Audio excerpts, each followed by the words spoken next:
ನಮಸ್ಕಾರ. ಆರೋಗ್ಯ ರಹಸ್ಯ ವಿಶೇಷ ಕಾರ್ಯಕ್ರಮಕ್ಕೆ ಸ್ವಾಗತ. ನಾನು ದೀಪ್ತಿ ಪ್ರಕಾಶ್.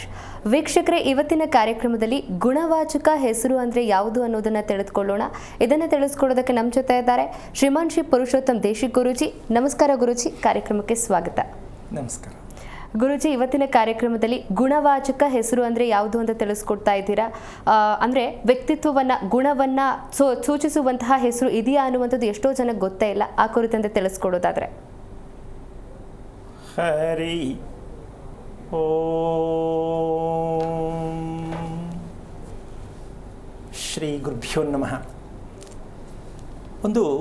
ಇದಕ್ಕೊಂದು ವಿಚಾರ ಹೇಳಬೇಕಂದ್ರೆ, ಅರ್ಥ ಆಗೋ ರೀತಿಯಲ್ಲಿ ಹೇಳಬೇಕಾದ್ರೆ, ಮಗುಗೆ ಹೆಸರಿಡ್ತಕ್ಕಂತಹ ವಿಚಾರದ ಒಂದು ದ್ವಂದ್ವ ಸ್ಥಿತಿಯಲ್ಲಿ ನಾವು ಎಷ್ಟು ಪರದಾಡ್ತಾ ಇದ್ದೀವಿ ಅಂತಕ್ಕಂಥದ್ದು ಇವತ್ತು ಗೊತ್ತಾಗಬೇಕು. ಮಗುವಿಗೆ ಇಡ್ತಕ್ಕಂಥ ಹೆಸರಿನಲ್ಲಿ ನಾವು ಎಷ್ಟು ಮೋಸ ಹೋಗಿದ್ದೀವಿ, ಮೋಸ ಹೋಗ್ತಾ ಇದ್ದೀವಿ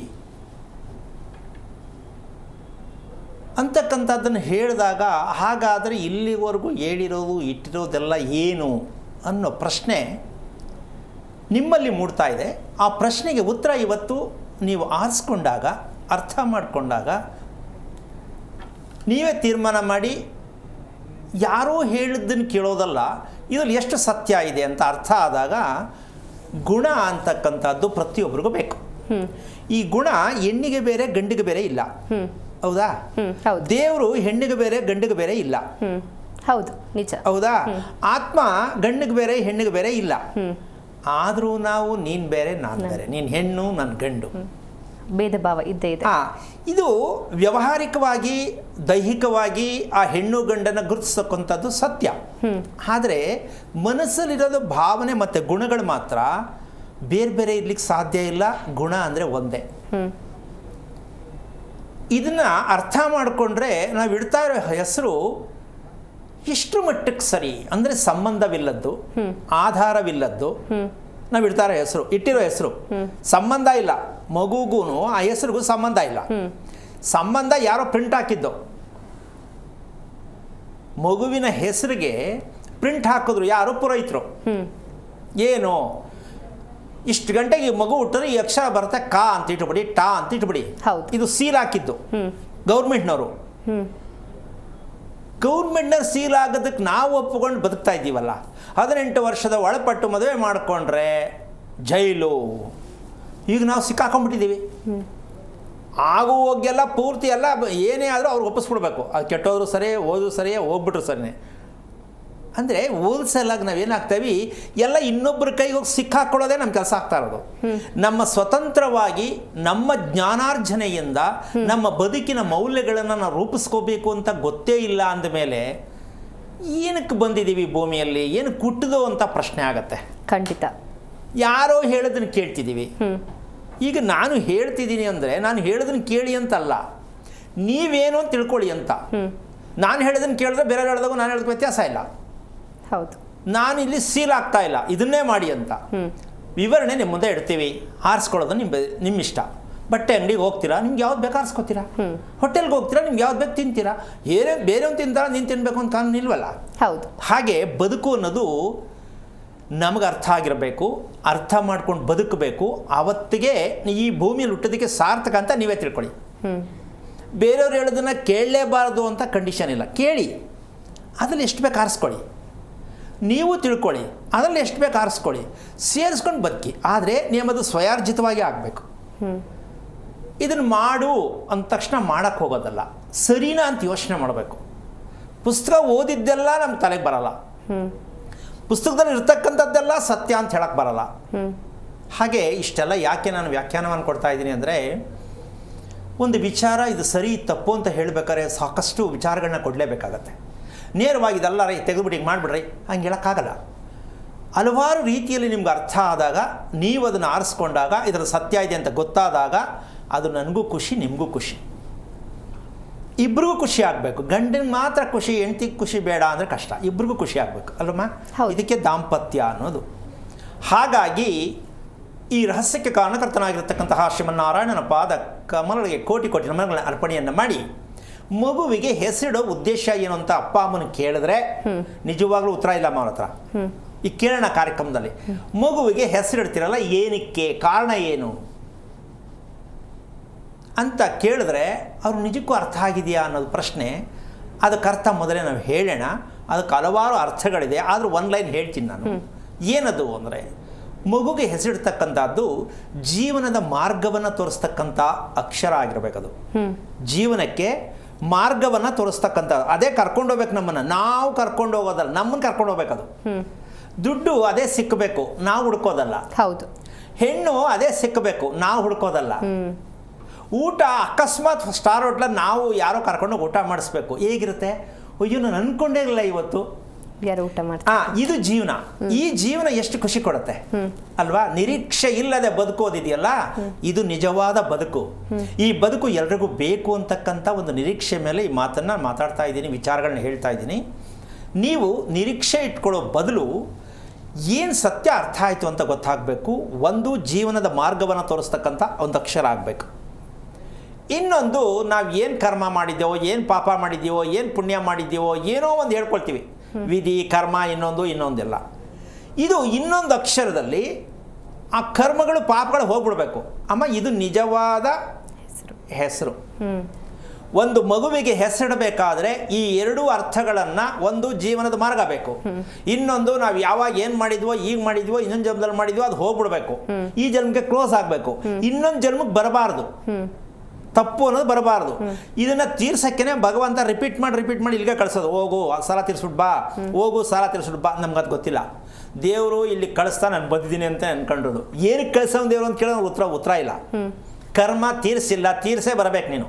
ಬಡ್ಡಿ ಕಟ್ಟು, ಕಟ್ತಾನೇ ಇರು, ಕಟ್ತಾ ಇರು. ಕಂಪ್ಲೀಟ್ ಆಯ್ತಾ, ಬರಬೇಡ ನಮ್ಮ ಕಡೆ, ಬ್ಯಾಂಕ್ ಕಡೆ, ನಿಮ್ಮನ್ನು ನಾನು ಕರೆಯೋದು ಇಲ್ಲ.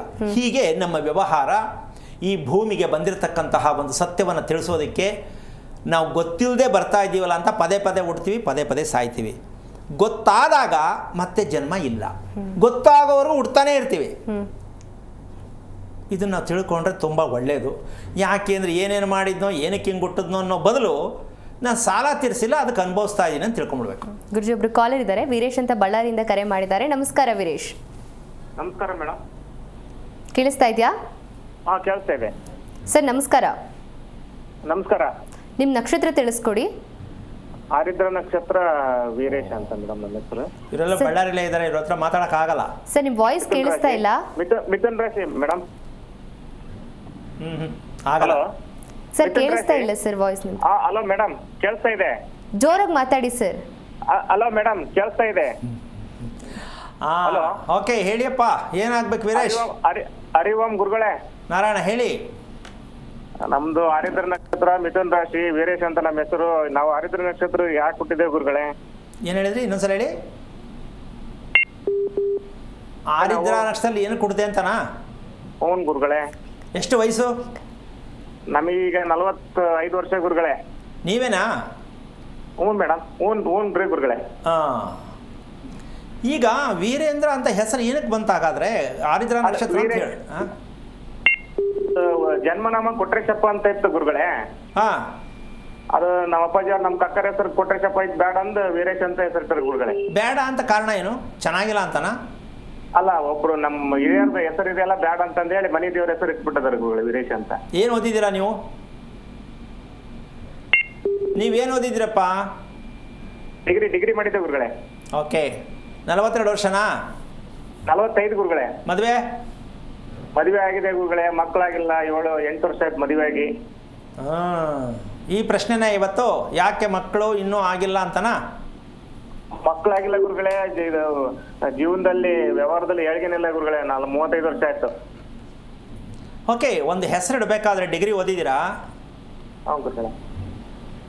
ಏನು ಉದ್ದೇಶಕ್ಕೆ ತಂದೆ ತಾಯಿ ಮಗುಗೆ ಹೆಸರಿಡ್ತಾರೆ ಗೊತ್ತಾ?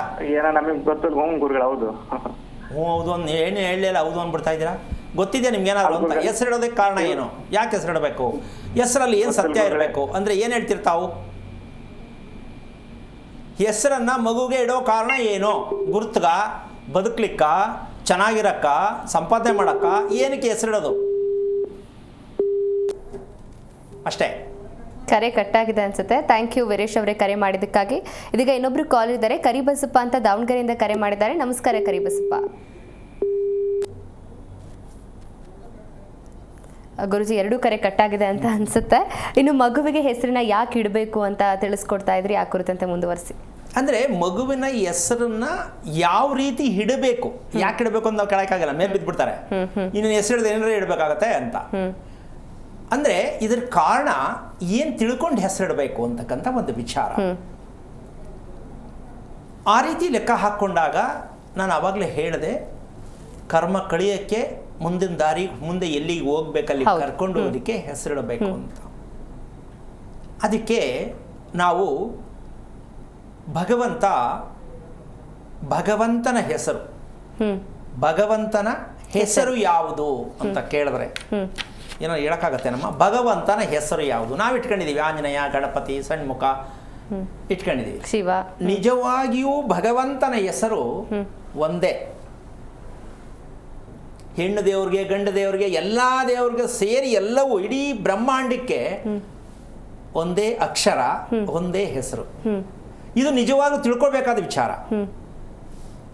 ನಾವು 3600 ಕೋಟಿ ದೇವ್ರು ಬೇಕಾದ್ರೆ ಮಾಡ್ಕೊಂಡ್ಬಿಟ್ಟಿದೀವಿ. ಎಲ್ಲ ನಾವೇ ಮಾಡಿರೋದು, ದೇವ್ರು ಮಾಡಿಲ್ಲ, ನಾವು ಮಾಡ್ಕೊಂಡಿರೋದು. ನಮ್ದಿದು, ನಮ್ದದು, ನಿಮ್ದಿದು ಅಂತ ಹಿಂಗೆ ಅನ್ಕೊಂಡೇ ಜೀವನ ಎಲ್ಲ ಪರದಾಡ್ತಾ ಇದೀವಿ ನಾವು. ಭಗವಂತನ ಒಂದು ಹೆಸರು ಅಂತಕ್ಕಂಥದ್ದು ನಾವು ಕರಿಬೇಕಾದ್ರೆ ಭಗವಂತನಿಗೆ ಇರ್ತಕ್ಕಂಥದ್ದು ಇದನ್ನ ಪ್ರಣವಾಕ್ಷರ ಅಂತ ಹೇಳ್ತಾರೆ. ಇದಕ್ಕೆ ಮೀರಿ ಮಂತ್ರನೇ ಇಲ್ಲ.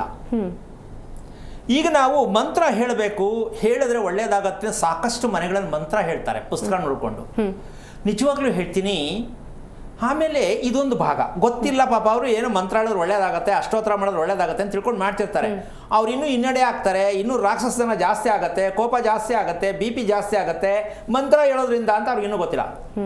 ಮಂತ್ರ ಹೇಳೋ ಪ್ರತಿಯೊಬ್ಬರು ಮನೇಲಿ ಕೂತ್ಕೊಂಡು, ಯಾರೇ ಆಗಲಿ ಪೂಜಾರರಾದರೂ ಸರಿನೇ, ಮಂತ್ರ ಹೇಳೋರಿಗೆ ಯಾವ ಕಾರಣಕ್ಕೂ ನಿಜಕ್ಕೂ ಹೇಳ್ತೀನಿ ಅಧಿಕಾರ ಇಲ್ಲ. ಒತ್ತಡದ ಜೀವನ ಜಾಸ್ತಿ ಆಗತ್ತೆ. ಎಷ್ಟು ಮಂತ್ರವನ್ನು ಪಠನೆ ಮಾಡ್ತಾರೋ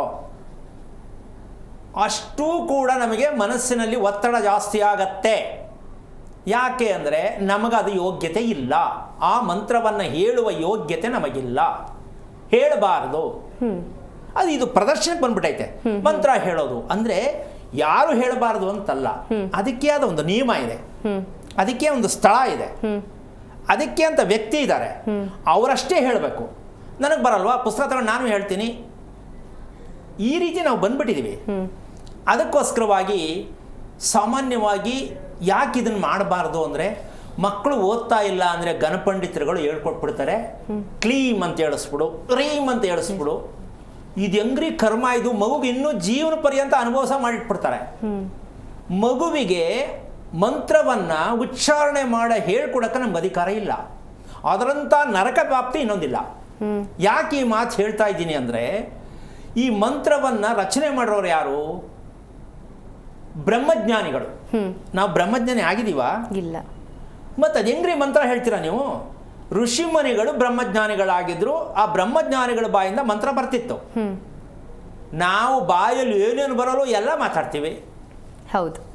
ಆದರೂ ನಮ್ಮ ಬಾಯಲ್ಲಿ ಮಂತ್ರ ಹೇಳ್ಬಹುದಾ ಅಂತ ದಯವಿಟ್ಟು ತಿಳ್ಕೊಂಡ್ರೆ ಒಳ್ಳೆಯದು.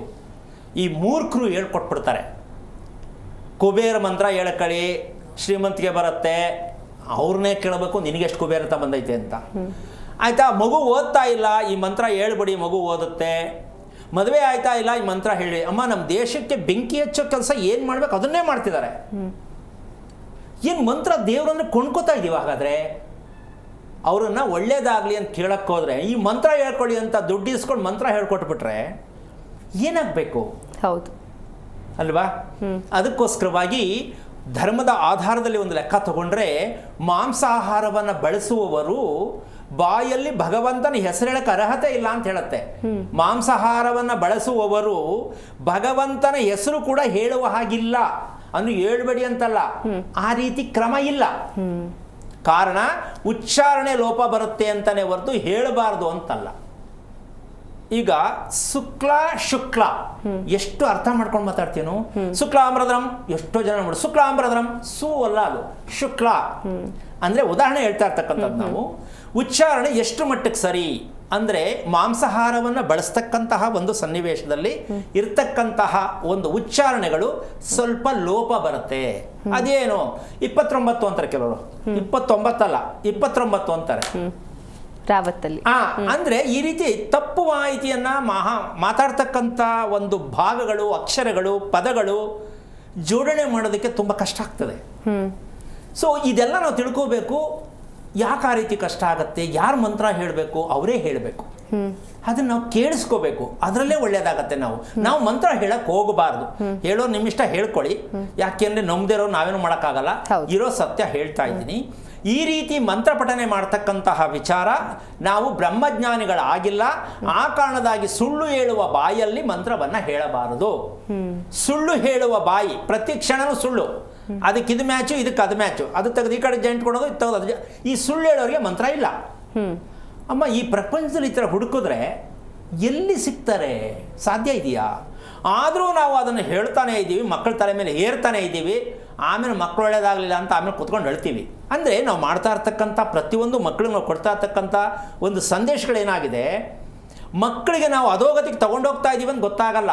ಮಕ್ಕಳು ಮೆಸಾರಿಟಿಗೆ ಬಂದು ಅಪ್ಪ ಅಮ್ಮನ ತಿರುಗಿ ಬಿದ್ದಾಗ, ಹೌದು ನಾವು ತಪ್ಪು ಮಾಡಿಬಿಟ್ಟವು.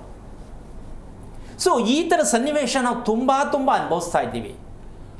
ಮಕ್ಕಳನ್ನು ಓದಿಸೋದು ಅನ್ನೋದಕ್ಕಿಂತ ಹೆಚ್ಚಾಗಿ ಮಕ್ಕಳಿಗೆ ನಾವು ಹೇಳಿ ಬುದ್ಧಿ ಕಲಿಸಬೇಕು ಅಂತಕ್ಕಂತಹ ವಿಚಾರ ಇದೆಯಲ್ಲ, ಇದರಲ್ಲಿ ಬೇಕಾದಷ್ಟು ಅರ್ಥ ಮಾಡಿಕೊಂಡು ಮಕ್ಕಳಿಗೆ ನಾವು ಮಾಹಿತಿ ಕೊಡಬೇಕಾಗತ್ತೆ. ದೊಡ್ಡವರಾದ ತಕ್ಷಣ ದೊಡ್ಡವ್ರು ಹೇಳಿದ್ದೆಲ್ಲ ಚಿಕ್ಕವ್ರು ಕೇಳಬೇಕು ಅಂತ ಯಾವ ಕಾನೂನು ಇಲ್ಲ, ಅದು ವಾಸ್ತವನೂ ಅಲ್ಲ. ಕಾರಣ, ದೊಡ್ಡವರು ಅಂದ ತಕ್ಷಣ ಚಿಕ್ಕವರು ಹೇಳಿದ್ದನ್ನಷ್ಟೇ ಕೇಳಬೇಕು. ಅದನ್ನು ಮಾಡೇ ಇವತ್ತು ಎಷ್ಟೋ ಮಕ್ಕಳನ್ನ ಅಧೋಗತಿಗೆ ಕರ್ಕೊಂಡು ಹೋಗ್ತೀವಿ ಅನ್ನೋದು ನಮಗೆ ಗೊತ್ತಾಗಿಲ್ಲ. ಇದನ್ನು ಸ್ವಲ್ಪ ಆದಷ್ಟು ಮಟ್ಟಕ್ಕೂ ಸಂದೇಶ, ಮಕ್ಕಳಿಗೆ ಏನೇ ಮಾಹಿತಿ ಕೊಡಬೇಕಾದ್ರೆ ನಿಮ್ಗೆ ಅದರ ಅರ್ಥ ಗೊತ್ತಾಗಿದೆಯಾ, ನೀವು ಅದ್ರಲ್ಲಿ ಪಾಸ್ ಆಗಿದ್ದೀರಾ ಅಂತ ತಿಳ್ಕೊಂಡು ಮಕ್ಕಳು ಮಾಹಿತಿ ಕೊಡಬೇಕು. ನೀವು ಪಾಸೇ ಆಗಿಲ್ಲ, ಫುಲ್ ಫೇಲ್ ಕ್ಯಾಂಡಿಡೇಟ್, ನೀವು ಅದು ಹೆಂಗೆ ಮಗು ಹೇಳ್ತೀನಿ ಹಿಂಗೆ ಮಾಡುವಂತ? ಏನಮ್ಮ, ಮದುವೆ ಮಾಡ್ಕೊಂಡಿರ್ತಾರೆ, ಗಂಡ ಹೆಂಡತಿ ಚೆನ್ನಾಗೇ ಇರೋದಿಲ್ಲ, ಹೊಡೆದಾಡ್ಕೊಂಡು ಸಾಯ್ತಿರ್ತಾರೆ. ಮಕ್ಕಳಿಗೆ ಬುದ್ಧಿ ಹೇಳಕ್ಕೆ ಹೋಗ್ತಾರೆ. ಹೌದು, ನೀನು ಮದುವೆ ಮಾಡ್ಕೊ ಅಂತಾರೆ. ಅವಳು ಮಗಳು ಕೇಳ್ತಾಳೆ, ನೀನು ಚೆನ್ನಾಗಿದ್ದೀರಾ, ನಮ್ಮದು ಬಿಡು, ನೀನು ಚೆನ್ನಾಗಿರು. ಹೆಂಗಾಗತ್ತದು? ಅಮ್ಮ ಹಿಂಗೆ ಹೇಳಿ ದಾರಿ ತಪ್ಪಿಸ್ತಾರೆ. ಎಲ್ಲರ ಮನೇಲೂ ಅಷ್ಟೇ. ಹೌದು, ಈಗ ನೋಡಿ ಸಾಕಾಗ್ಬಿಟ್ಟಿರುತ್ತೆ. ಚಿಕ್ಕ ಮಕ್ಕಳಿಂದ ಇವರು ಹೊಡೆದಾಡಿ ಜಗಳ ನೋಡ್ಬಿಟ್ಟು ಅಯ್ಯಪ್ಪ ಈ ಮದುವೆನೇ ಬೇಡ ಅನ್ನೋ ಮಟ್ಟ ಕೊಟ್ಟಾಗಿರ್ತಾರೆ. ಆಮೇಲೆ ಬಂದ ತಕ್ಷಣ ಹುಡುಗ ಬರ್ತಾವನೆ ಅಂದರೆ ಪಾತ್ರೆ ಹೋಗ್ಬಿಟ್ಟು ಅಡುಗೆ ಮೇಲೆ 1 ಗ್ರೌಂಡ್ ಪಾತ್ರೆ ಬೀಳುತ್ತೆ. ಈ ಕರ್ಮ ಏನು ಕಾರು ಹುಡ್ತೋ ಈ ರೊಟ್ಟೆಲ್ ನಾನು ಅಂತ.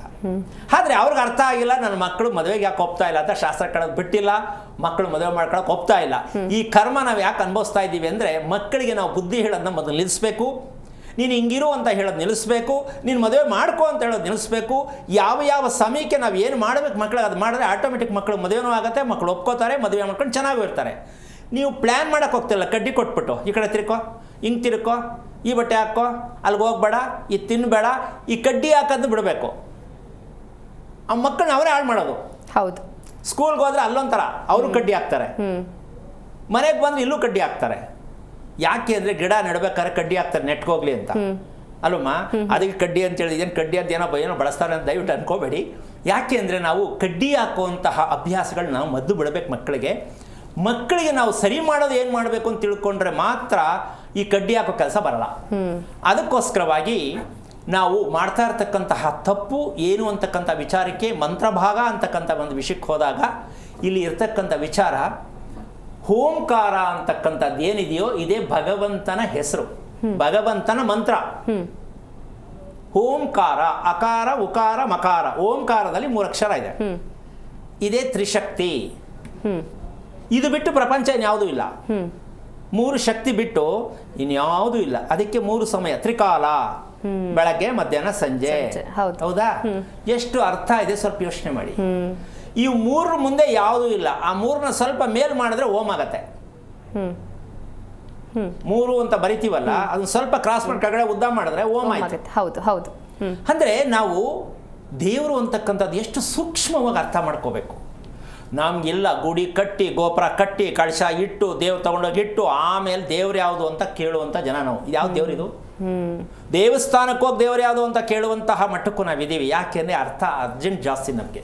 ಇಷ್ಟೆಲ್ಲ ಯಾಕೆ ಹೇಳಬೇಕಾಯ್ತು ಅಂತಂದರೆ, ನಾವು ಮಗುವಿಗೆ ಹೆಸರಿಡಬೇಕಾದ್ರೆ ನಿಜವಾಗ್ಲೂ ಹೇಳ್ತೀನಿ, ಇದು ಯಾವ ರೀತಿ ಇಟ್ಕೋಬೇಕು ಅಂತಕ್ಕಂಥ ಲೆಕ್ಕಾಚಾರಕ್ಕೆ ಆತ್ಮ ಅಂತ ನಾವೇನು ಹೇಳ್ತೀವೋ, ಈ ಮೊದಲನೇ ಆ, ಈ ಮೊದಲನೇ ಆ ಎಲ್ಲಿಂದ ಎಲ್ಲಿವರೆಗೂ ತಗೊಂಡೋಗವ, ಈ ಮೊದಲನೇ ಪ್ರಾಧಾನ್ಯತೆ ಕೊಡ್ತಕ್ಕಂಥ ಅಕ್ಷರ ಇದು ಅಕಾರ. ಹೌದಾ? ಹೌದು.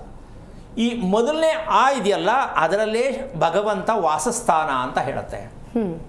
ಯಾವುದರಲ್ಲಿ? ಆದಲ್ಲಿ. ಅಕಾರದಲ್ಲಿ ಭಗವಂತ ವಾಸ ಮಾಡೋದು. ಈಗ ಆತ್ಮ ತಾಗೆ ಬಂತು, ಮಕಾರ ಬಂತು, ಇಲ್ಲಿ ಮಾಗೆ ಅಕಾರ ಬಂತು, ಆ ಅಕಾರ ಅಲ್ಲಿ ಬಂತು, ತ್ಮಾಗೆ ಬಂದು ಅಕಾರ ಬಂತು, ಎರಡು ಅಕಾರ ಬಂತಲ್ಲಿ. ಅಮ್ಮ ಇದು ಜೀವನದಲ್ಲಿ ಈ ಆತ್ಮ ಅಂತಕ್ಕಂಥದ್ದು ಯಾರು? ಪರಮಾತ್ಮ. ಹೌದಾ? ಸತ್ಯ ತಾನೆ? ಆತ್ಮ ಅನ್ನೋದು ಪರಮಾತ್ಮ.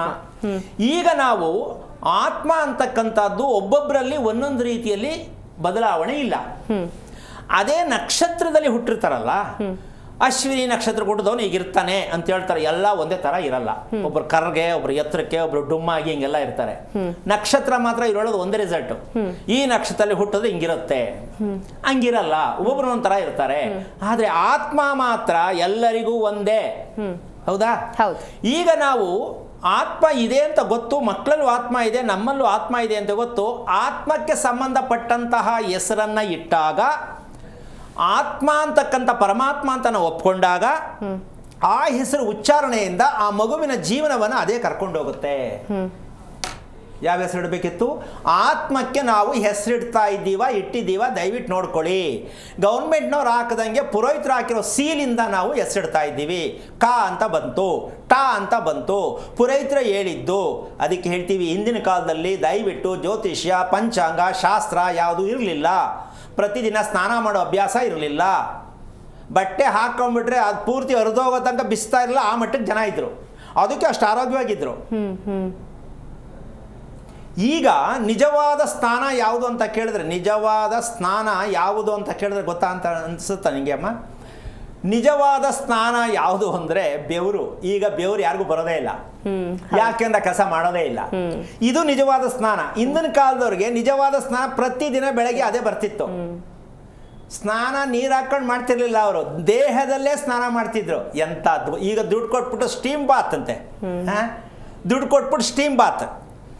ಅಂದರೆ ನಾವು ಯಾವ ಮಟ್ಟಕ್ಕೆ ಹೋಗ್ತಿದ್ದೀವಿ ಅಂದರೆ, ರೋಗ ಬರೆಸ್ಕೊಳ್ಳೋ ಮಟ್ಟಕ್ಕೆ ಹೋಗ್ತಾ ಇದ್ದೀವಿ ಹೊರತು ರೋಗ ದೂರ ಮಾಡುವಂಥ ಮಟ್ಟಕ್ಕೆ ನಾವು ಹೋಗಿಲ್ಲ ಅನ್ನೋದಕ್ಕೆ ಈ ವಿಚಾರವನ್ನು ಪ್ರತಿಯೊಬ್ಬರು ತಿಳ್ಕೊಬೇಕಾಗತ್ತೆ. ಆತ್ಮಕ್ಕೆ ಅನುಸಾರವಾಗಿರತಕ್ಕಂಥ ಹೆಸರನ್ನು ಇಡ್ತಕ್ಕಂತಹ ರೀತಿಯಲ್ಲಿ ಅದಕ್ಕೆ ಅಶ್ವತ್ಥ ಅಂತ ಹೇಳ್ತೀವಿ ನಾವು, ಹರಳಿ ಮರಕ್ಕೆ. ಏನು? ಅಶ್ವತ್ಥ. ಅಶ್ವತ್ಥ ಅಂತ ಹೇಳ್ತೀವಿ ಹರಳಿ ಮರಕ್ಕೆ. ಅದನ್ನ ಸಂಸಾರ ವೃಕ್ಷ ಅಂತೀವಿ. ಸಂಸಾರ ಮಾಡುವವರು, ಮದುವೆ ಮಾಡಿಕೊಳ್ಳುವವರು, ಮಗು ಮಾಡಿಕೊಳ್ಳುವವರು, ಏನೇ ಸಮಸ್ಯೆ ಇರ್ತಕ್ಕಂಥವ್ರು ಅಶ್ವತ್ಥ ವೃಕ್ಷವನ್ನು ಬಳಸೋದು ಪ್ರಯತ್ನ ಮಾಡಿದ್ರೆ, ಮುಟ್ಟೋದು, ಪ್ರದಕ್ಷಿಣೆ ಮಾಡೋದು, ಪೂಜೆ ಮಾಡೋದು ಮಾಡಿದ್ರೆ ನಿಮ್ಗೆ ಏನೇ ಸಿಗಬೇಕು ಎಲ್ಲ ಸಿಕ್ಬಿಡುತ್ತೆ. ಭಗವಂತನ ಪೂರ್ಣವಾಗಿರ್ತಕ್ಕಂಥದ್ದು ಯಾವ್ಯಾವುದರಲ್ಲಿ ವಾಸ ಮಾಡ್ತಾರೆ ಭಗವಂತ ಅಂತಕ್ಕಂಥ ಒಂದು ವಿಷಯಕ್ಕೆ ಹೋದರೆ, ಈ ಅಕಾರದಲ್ಲಿ ಭಗವಂತ ವಾಸ ಮಾಡ್ತಾನೆ ಅಂತಕ್ಕಂಥ ಲೆಕ್ಕದಲ್ಲಿ ರಾಮ, ಶ್ರೀರಾಮನ ಹೆಸರಲ್ಲಿ ರಾಗೆ ಅಕಾರ ಬಂತು, ಮಾಗೆ ಅಕಾರ ಬಂತು. ಹೌದಾ? ಅದಕ್ಕೆ ಶ್ರೀರಾಮ ಅಂದ ತಕ್ಷಣ ಎಷ್ಟೋ ಜನ್ಮದ ಕರ್ಮಗಳ ನಿವಾರಣೆ ಆಗತ್ತೆ. ಅಂದ್ರೆ ಆ ಅಕ್ಷರದಲ್ಲಿ, ಆ ಅಕ್ಷರಗಳ ಸತ್ಯದಲ್ಲಿ ಅಕಾರವನ್ನು ಬಳಸ್ತಕ್ಕಂಥ ಹೆಸರು ಎಷ್ಟು ಜನ ನಿಮ್ಮ ಮಕ್ಕಳಿಗೆ ಇಟ್ಟಿದ್ರೆ ನೋಡ್ಕೊಳ್ಳಿ. ನಿಮ್ಮ ಗಂಡನಿಗೆ ಎಷ್ಟು ಅಕ್ಷರದಲ್ಲಿ ಅಕಾರ ಬರುತ್ತೆ ನೋಡ್ಕೊಳ್ಳಿ. ನಿಮ್ಮ ಹೆಸರಲ್ಲಿ ಎಷ್ಟು ಅಕಾರ ಬರುತ್ತೆ ನೋಡ್ಕೊಳ್ಳಿ. ಅದರಲ್ಲಿ ಒಂದು ಬಂದರೆ ಹೆಂಗಿರ್ತಾರೆ ಅಕಾರ, ಎರಡು ಬಂದರೆ ಹೇಗಿರ್ತಾರೆ. ಈ ರೀತಿಯ ಅಕಾರಗಳನ್ನು ಆತ್ಮಕ್ಕೆ ಸಂಬಂಧಪಟ್ಟಂಥ ರೀತಿಯಲ್ಲಿ ಹೆಸರನ್ನು ಇಡತಕ್ಕಂಥದ್ದು ಹೋದಾಗ, ಆಯಾ ವ್ಯಕ್ತಿಗನುಸಾರವಾಗಿ ಆತ್ಮಕ್ಕೆ ಹತ್ತಿರವಾದಾಗ ಭಗವಂತನಿಗೆ ಹತ್ತಿರವಾಗಿರ್ತಕ್ಕಂಥ ಮಗು ಆಗತ್ತೆ. ಇದಕ್ಕೆ ಏನು ಹೇಳ್ತೀವಿ ಅಂದರೆ ಜ್ಞಾನಯಜ್ಞ. ಮಗುವಿಗೆ ಎಷ್ಟು ಸಲ ಆ ಹೆಸರನ್ನ ತಾಯಿ ತಂದೆ ಕೂಗ್ತಾರೋ ಆ ಮಕ್ಕಳಿಗೆ ಜ್ಞಾನ ಆಟೋಮೆಟಿಕ್ ವೃದ್ಧಿ ಆಗತ್ತಂತೆ. ಯಾಕೆ ಅಂದರೆ ಎಷ್ಟು ಸಲ ಬೆಳಗಿನ ಸಾಯಂಕಾಲ ಫ್ರೆಂಡ್ಸ್ ಕೂಗ್ತಾರೆ, ತಂದೆ ಕೂಗ್ತಾರೆ, ತಾಯಿ ಕೂಗ್ತಾರೆ. ಹೌದಾ? ಇದನ್ನ ಜಪಯಜ್ಞ ಅಂತ ಹೇಳ್ತೀವಿ. ಎಷ್ಟು ಸಲ ತಾಯಿ ತಂದೆಯಾದವರು ಆ ಮಗುವಿನ ಹೆಸರನ್ನ ಬಳಸ್ತಾರೆ, ದೈವಿಕವಾಗಿರ್ತಕ್ಕಂಥ ಹೆಸರನ್ನ. ನಾವು ದೈವಿಕ ಅಂದ್ರೆ ಯಾವ ತಿಳ್ಕೊತೀವಿ ಅಂದರೆ, ಭಗವದ್ಗೀತೆ ನಾವು ಇಟ್ಬಿಟ್ಟಿದ್ದೀವಿ ಸ್ವಾಮಿ. ವಿಷ್ಣು ಸಹಸ್ರನಾಮದಲ್ಲಿ ಬರ್ತಕ್ಕಂಥದ್ದು ತುಂಬಾ ವಿಶೇಷ ಇಟ್ಬಿಟ್ಟಿದ್ದೀವಿ ಸ್ವಾಮಿ. ಆಮೇಲೆ ಪ್ರಜ್ವಲ್ ಸ್ವಾಮಿ ಯಾವಾಗಲೂ ವಿಕಾಸವಾಗಿ ಬೆಳಕಾಗಿರ್ಲಿ ಅಂತ ಇಟ್ಬಿಟ್ಟಿದ್ದೀವಿ ಸ್ವಾಮಿ. ಅವನ್ನ ಮುಟ್ಟಿದ್ರೆ ಸಾಕು, ಎಷ್ಟು ಮದುವೆಗಳು ಮಾಡ್ಕೊಳ್ಳಿ ಅಂತ ಹೇಳ್ತಾನೆ ಅವನು. ಯಾರನ್ನ? ಪ್ರಕಾಶಮಾನವಾದ ಹೆಸರಿಟ್ಟಿವ್ನಿ ಅನ್ನೋರು ಕೇಳ್ತೀನಿ ನಾನು. ಪ್ರಜ್ವಲ್ ಅಂತ ಇರ್ತಾರೆ. ಅವ್ನು ಸಿಕ್ಕದ ಕಡೆ ಎಲ್ಲ ಅವನ ಮದುವೆ ಮಾಡ್ಕೊಂಡ್ಬಿಡ್ತಾನೆ ಅವನು. ಅಂದರೆ ಅವನು ವೈಯಕ್ತಿಕವಾದ ಮದುವೆ, ಜನ ಮಾಡೋ ಮದುವೆ ಅಲ್ಲ. ಈ ರೀತಿಯಾಗಿ ಕುಚೇಷ್ಟೇ ಇರ್ತಕ್ಕಂಥ ಹೆಸರುಗಳನ್ನ ನಾವು ಇಟ್ಟುಬಿಟ್ಟು ಮಕ್ಕಳಿಗೆ ಒಳ್ಳೇದಾಗಲಿ ಅಂತ ನಾವು ಶಾಸ್ತ್ರ ಕೇಳಕ್ಕೆ ಹೋಗಿ ದೇವಸ್ಥಾನಕ್ಕೆ ಹೋಗ್ತೀವಲ್ಲ, ಎಷ್ಟು ಮಟ್ಟಿಗೆ ಸರಿ? ಸ್ವಲ್ಪ ಯೋಚನೆ ಮಾಡಿ. ನಮ್ಮಲ್ಲಿರುವ ಆತ್ಮಕ್ಕೆ ಪರಮಾತ್ಮನನ್ನು ಎಚ್ಚರಿಕೆ ಕೊಡ್ತಕ್ಕಂಥ ಒಂದು ಹೆಸರುಗಳಿಗೆ ಗೊತ್ತಿಲ್ವಲ್ಲ ನಮಗೆ. ಪ್ರತಿಯೊಬ್ಬರು ಸ್ವಲ್ಪ ಅರ್ಥ ಮಾಡ್ಕೊಳ್ಳಿ. ನಿಮ್ಮದೇ ಆದ ರೀತಿಯಲ್ಲಿ ನಿಮ್ಮ ಶೈಲಿಯಲ್ಲಿ ಯೋಚನೆ ಮಾಡಿ. ಹೌದಲ್ವಾ, ನಾವು ಎಷ್ಟು ತಪ್ಪು ಮಾಡ್ತಾ ಇದ್ದೀವಿ ಅಂತ ಸ್ವಲ್ಪ ಯೋಚನೆ ಮಾಡಿ. ಯಾರೋ ಹೇಳೋದನ್ನು ಶಾಸ್ತ್ರ ಹೇಳೋರ ಹತ್ರ ಹೋಗ್ಬಿಟ್ಟು ಎಲ್ಲವನ್ನೂ ಅವ್ರು ಹೇಳೋದನ್ನೆಲ್ಲ ಸೀಲ್ ಹಾಕ್ಕೊಂಡು ಜೀವನ ಎಲ್ಲ ಹಾಳು ಮಾಡಿಕೊಂಡು ಅವರು ನಿಮಗೋಸ್ಕರ ಹತ್ರ ಬರಲ್ಲ. ನೀವು ಯಾಕೆ ಅವ್ರ ಹತ್ರ ಹೋಗ್ತೀರಾ? ಇದನ್ನು ನೀವು ತಿಳ್ಕೋಬೇಕು. ನಾವು ಅವ್ರ ಹತ್ರ ಹೋಗೋದು ತಪ್ಪಲ್ವಾ ಅಂತ ನೀವು ತಿಳ್ಕೋಬೇಕು. ಅವ್ರು ಯಾಕೆ ಹೇಳ್ತಾರೆ, ಅವ್ರು ಯಾಕೆ ಹಿಂಗೆ ಹೇಳ್ತಾರೆ ಅಂತ ದಯವಿಟ್ಟು ಅವ್ರ ಮೇಲೆ ನಿಂದನೆ ಮಾಡೋದು ಬೇಡ. ಗುರುಜೊಬ್ರು ಕಾಲರ್ ಇದ್ದಾರೆ, ದಾವಣಗೆರೆಯಿಂದ ನಾಗರತ್ನ ಅಂತ ಕರೆ ಮಾಡಿದ್ದಾರೆ. ನಮಸ್ಕಾರ ನಾಗರತ್ನ. ನಮಸ್ಕಾರ ಮ್ಯಾಮ್. ನಿಮ್ಮ ನಕ್ಷತ್ರ ತಿಳಿಸ್ಕೊಡಿ. ಮ್ಯಾಮ್, ಮಗನ ಬಗ್ಗೆ ಕೇಳಬೇಕಾಗಿತ್ತು. ಅವ್ರ ನಕ್ಷತ್ರ ತಿಳಿಸ್ಕೊಡಿ ಮಾ. ಅನುರಾಧ ನಕ್ಷತ್ರ. ಹಾ, ಗುರುಜಿ ಇದ್ದಾರೆ, ಮಾತನಾಡಿ. ಓಕೆ, ಗುರುಜಿ ಇದ್ದಾರೆ ಅಮ್ಮ, ಹಲೋ ಮಾತನಾಡಿ. ಹರಿ ಓಂ ಗುರುಜಿ. ನಾರಾಯಣ. ಯಾರಮ್ಮ ಅನುರಾಧ ನಕ್ಷತ್ರ? ಮಗ ಗುರುಜಿ. ಎಷ್ಟು ವಯಸ್ಸು? 24. ಏನು ಮಾಡ್ತಿದ್ದಾನೆ? ಡಿಗ್ರಿ ಕಂಪ್ಲೀಟ್ ಆಗಿದೆ ಗುರುಜಿ. ಅವನ ಹೆಸರು? ಅವನ ಹೆಸರು ನಿತಿನ್ ಕುಮಾರ್. ನಿತಿನ್ ಕುಮಾರ್ ಗುರುಜಿ. ಓಕೆ. ಈಗ ಹೆಸರಿಟ್ಟಿರ್ತಕ್ಕಂಥದ್ದು ಪುರೋಹಿತರು ಹೇಳಿದ್ರು ಅಂತ ಇಟ್ಟು ಅಂದ್ರ, ಇಲ್ಲ ನಾವೇ ಚೆನ್ನಾಗಿದೆ ಆಸಿಟ್ಟು ಅಂತ ಅನ್ಕೊಂಡ್ರಮ್ಮ? ಗುರುಜಿ ಪುರೋಹಿತರು ಈ ರಾಶಿಗಂತ ಹೇಳಿದ್ರು ಅಮ್ಮ. ನಾವೇ ಸೆಲೆಕ್ಟ್ ಮಾಡಿದ್ದು ಗುರುಜಿ. ಏನು ಹೆಸರು ಚೆನ್ನಾಗಿರ್ಬೇಕು ಅಂತನಾ, ಜೀವನ ಚೆನ್ನಾಗಿರ್ಬೇಕು ಅಂತನಾ? ಹೆಸರು ಚೆನ್ನಾಗಿರ್ಬೇಕು ಅಂತ ಇಟ್ಬಿಟ್ವಿ. ಜೀವನ ಚೆನ್ನಾಗಿಲ್ದಿರೋ ಪರವಾಗಿಲ್ಲ. ಗೊತ್ತಾಗ್ಲಿಲ್ಲ ಗುರುಜಿ. ಈಗ 21 ವರ್ಷ ಆಗೋಯ್ತಲ್ಲ, ಏನು ಮಾಡೋಣ? ಈಗ ಇವ್ನು ಹಿಡ್ಕೊಂಡೋಗಿ ಎಲ್ಲಿಗೆ, ಈಗ ನನಗೂ ನಿನಗೂ ಓಡಿಸ್ಕೊಂಡು ಬರ್ತಾನೆ ಹೊಡಿಯೋಕ್ಕೆ, ಏನಾರು ಹೇಳಕ್ಕೋದ್ರೆ. ಹೌದಾ? ಹೌದು ಗುರುಜಿ. ಹಾಂ, ಈಗ ಅವ್ನು ಹೊಡಿಯೋಕ್ಕೆ ಬಂದಾಗ ನಾವು ತಪ್ಪಿಸ್ಕೋಬೇಕಷ್ಟೇ. ಅವ್ನು ರಿಪೇರಿ ಮಾಡೋಕ್ಕಂತೂ ಆಗಲ್ಲ. ಅದು ಹುಡುಗಿ ಆಗಿದ್ರು ಸರಿ, ಹುಡುಗ ಆದರೂ ಸರಿ. ಯಾಕೆ ಅಂದರೆ ಬೆಂಕಿ ಅದು, ಅನುರಾಧ ನಕ್ಷತ್ರ. ಈಗ ನೀವು ನಿತಿನ್ ಅಂತ ಅಷ್ಟೇ ಕೂಗ್ತೀರಾ, ನಿತಿನ್ ಕುಮಾರ್ ಅಂತ ಕೂಗ್ತೀರಾ? ಹಲೋ ಹಲೋ ನಾಗರತ್ನವ್ರೆ, ಕೇಳಿಸ್ತಾ ಇದೆಯಾ? ಹಲೋ. ಗುರುಜಿ ಕರೆ ಕಟ್ಟಾಗಿದೆ ಅನ್ಸುತ್ತೆ. ಗುರುಜಿ ಒಬ್ರು ಕಾಲರ್ ಇದ್ದಾರೆ, ರೂಪಾ ಅಂತ ದಾವಣಗೆರೆಯಿಂದ ಕರೆ ಮಾಡಿದ್ದಾರೆ. ನಮಸ್ಕಾರ ರೂಪಾ. ನಮಸ್ಕಾರ ಮೇಡಮ್. ನಮಸ್ಕಾರ ಗುರುಗಳೇ. ನಿಮ್ಮ ನಕ್ಷತ್ರ ತಿಳಿಸ್ಕೊಡಿ ಮಾ. ವಿಶಾಖ ನಕ್ಷತ್ರ, ತುಲಾ ರಾಶಿ. ಗುರುಜಿ ಇದ್ದಾರೆ, ಮಾತನಾಡಿ. ಹಲೋ. ನಮಸ್ಕಾರ ಗುರುಗಳೇ. ನಾರಾಯಣ. ಹೇಳಮ್ಮ, ಏನು ಓದಿದ್ಯಾ ರೂಪಾ ಅವರೇ? ಗುರುಗಳೇ, ನಾನು ಡಿ.ಎಡ್ ಕಂಪ್ಲೀಟ್ ಮಾಡಿದ್ದೀನಿ ಗುರುಗಳೇ. ಅಮ್ಮ? ಡಿ.ಎಡ್, ಡಿಪ್ಲೊಮಾ ಇನ್ ಎಜುಕೇಶನ್. ಓಕೆ. ಏನು ಕೇಳಬೇಕು ಅಂತ ಮಾಡಿದ್ಯಮ್ಮ? ಗುರುಗಳೇ, ನನಗೆ ಸ್ವಂತ ಮನೆ ಕಟ್ಬೇಕಂತ ಆಸೆ ಇದೆ. ಆಮೇಲೆ ಮಕ್ಕಳಾಗಿಲ್ಲ ಗುರುಗಳೇ ನನಗೆ. ಅವೆರಡು ವಿಷಯ ಕೇಳಬೇಕಿತ್ತು. ಎಷ್ಟು ವರ್ಷ ಆಯ್ತು ಮದುವೆ ಆಗಿ? 7 ವರ್ಷ ಆಯ್ತು ಗುರುಗಳೇ. ಯಾವ ವಾರ ಮದುವೆ ಆಗಿದ್ದು? ಶುಕ್ರವಾರ ಗುರುಗಳೇ. ನೀವು ಹುಟ್ಟಿದ ವಾರ ಯಾವುದಮ್ಮ? ಮಂಗಳವಾರ ಗುರುಗಳೇ. ಓಕೆ. ಇದೆಲ್ಲ ನಂಬಿಕೆ ಮೊದಲಿಂದ ಇತ್ತಾ, ಇತ್ತೀಚೆಗೆ ಬಂತಮ್ಮ ನಿಮಗೆ? ಗುರುಗಳೇ, ನಾನು ಈ ಶೋ ನೋಡ್ದಾಗಿಂದ ನನಗೆ ನಂಬಿಕೆ ಬಂದಿದೆ ಗುರುಗಳೇ. ಇದಕ್ಕಿಂತ ಮುಂಚೆ ನನಗೆ ನಂಬಿಕೆ ಇರ್ಲಿಲ್ಲ ಗುರುಗಳೇ. ಯಾಕೆ? ಅದು ಬರೀ ಓದೋದೇ ಅದೇ ಆಗೋಯ್ತು ಗುರುಗಳೇ. ಈ ಕಡೆ ಗಮನ ಕೊಡಕ್ ಆಗ್ಲಿಲ್ಲ. ಒಂದು ಸಾಧನೆ ಮಾಡಬೇಕು ಅಂತ ಓದ್ದೆ. ಹೌದು ಗುರುಗಳೇ. ಅಮ್ಮ, ಮನುಷ್ಯ ಓದಿ ಸಾಧನೆ ಮಾಡಬಹುದು ಅಂತೀಯಾ? ಈಗಿನ ಕಾಲಕ್ಕೆ ಯೋಚನೆ ಮಾಡಿದೆ ಅನ್ಸುತ್ತೆ ಗುರುಗಳೇ. ಆದ್ರೆ ನೀವ್ ಹೇಳೋ ದೃಷ್ಟಿಕೋನದಲ್ಲಿ ನೋಡಿದ್ರೆ ಅದು ಸಾಧನೆ ಅಲ್ಲ ಅಂತ ಈಗ ಅರ್ಥ ಆಯ್ತು ಗುರುಗಳೇ ನನಗೆ. ಆದ್ರೆ ಎಲ್ಲ ಟೈಮ್ ಎಲ್ಲ ಹೊಟ್ಟೈತಲ್ಲ ಮುಂದಕ್ಕೆ. ಈ ಕಾಲ ಮೀನು ಹೋಗಿದೆ ಗುರುಗಳೇ. ಅಂದ್ರೆ ವಿದ್ಯೆ ತಪ್ಪು ಅಂತಲ್ಲ. ಹೌದು ಗುರುಗಳೇ. ನಮಗೆ ಮುಖ್ಯವಾಗಿ ಮೂಲ ವಿದ್ಯೆ ಯಾವುದು ಅಂತ ತಿಳ್ಕೊಳ್ಳದೆ ವಿದ್ಯೆ ಕಲಿಯಕ್ಕೆ ಹೋಗ್ತಾ ಇದೀರೋ, ಇದು ತಪ್ಪಾಗ್ತಾ ಇರೋದು.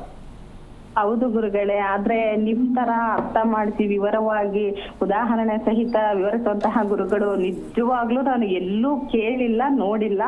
ಇದೇ ಫಸ್ಟ್ ಟೈಮ್ ಈ ಪ್ರೋಗ್ರಾಮ್ದಲ್ಲೇ ನೋಡಿರೋದು ಗುರುಗಳೇ ನಾನು. ಆಶ್ಚರ್ಯ ಆಯ್ತಾ? ಆಶ್ಚರ್ಯನ ಆಯ್ತು, ನಂಬಿಕೆನ ಬಂತು. ಅಯ್ಯೋ, ಇದು ವಿಷಯ ಮುಂಚೆನೆ ಗೊತ್ತಾಗಿದ್ರೆ ಅಥವಾ ಯಾರಿಂದನಾದ್ರೂ ತಿಳ್ಕೊಂಡಿದ್ರೆ ನನ್ನ ಜೀವನ ನಾನು ತುಂಬಾ ಚೆನ್ನಾಗಿರ್ತಿತ್ತಲ್ಲ ಅಂತ ನನ್ನ ಅಭಿಪ್ರಾಯ ಗುರುಗಳೇ. ನಮ್ಮ ಭಾರತ ದೇಶದಲ್ಲಿ ನನ್ನ ಒಂದು ಅನಿಸಿಕೆ ಪ್ರಕಾರವಾಗಿ 99.5% ಸೇಮ್ ದಿಸ್ ಪ್ರಾಬ್ಲಮ್. 99.5%. ಹೌದು ಗುರುಗಳೇ. ಅಂದರೆ ಅವ್ರು ಅಂದ್ಕೊಳ್ಳೋದೇ ಒಂದು ಆಗೋದೇ ಒಂದು, ಆದರೂ ಬಿಟ್ಟಿಲ್ಲ, ಅದರಲ್ಲೇ ಹೋಗ್ತಾ ಇದ್ದಾರೆ. ತೂತು ಬಿದ್ದೋಗಿದೆ ಬೋಟು, ಮುಳುಗೋಗ್ತೀಯಾ ಅಂದರೆ ಪರವಾಗಿಲ್ಲ, ಅಲ್ಲ ಬಚಾವಾಗ್ತೀನಿ ಅಂತಾರೆ. ಹೌದು ಗುರುಗಳೇ. ಅಂದರೆ ವಿದ್ಯೆ ಅಂತಕ್ಕಂಥದ್ದು ಮೂಲ ವಿದ್ಯೆ ಯಾವುದು ಅಂದರೆ ಮನುಷ್ಯನ ಒಂದು ಮಗುವಿಗೆ ಉಸಿರಾಟದ ಕ್ರಮವನ್ನು ಯಾವ ತಂದೆ ತಾಯಿ ಹೇಳ್ಕೊಡ್ತಾರೋ ಏನಮ್ಮ. ಹೌದು ಗುರುಗಳೇ. ಯಾರು ಉಸಿರಾಟ ಹೇಳ್ಕೊಡ್ತಾರೇನಮ್ಮ? ಗುರುಗಳೇ, ನನಗೆ ಅನಿಸಿದ ಪ್ರಕಾರ ನಮ್ಮ ತಂದೆ ತಾಯಿಗಳಿಗೆ ಅದು ಕಲ್ಪನೆ ಇಲ್ಲ, ಇನ್ನು ಅವ್ರ ಮಕ್ಕಳುಗಳಿಗೆ ಹೆಂಗೆ ಹೇಳ್ಕೊಡ್ತಾರೆ?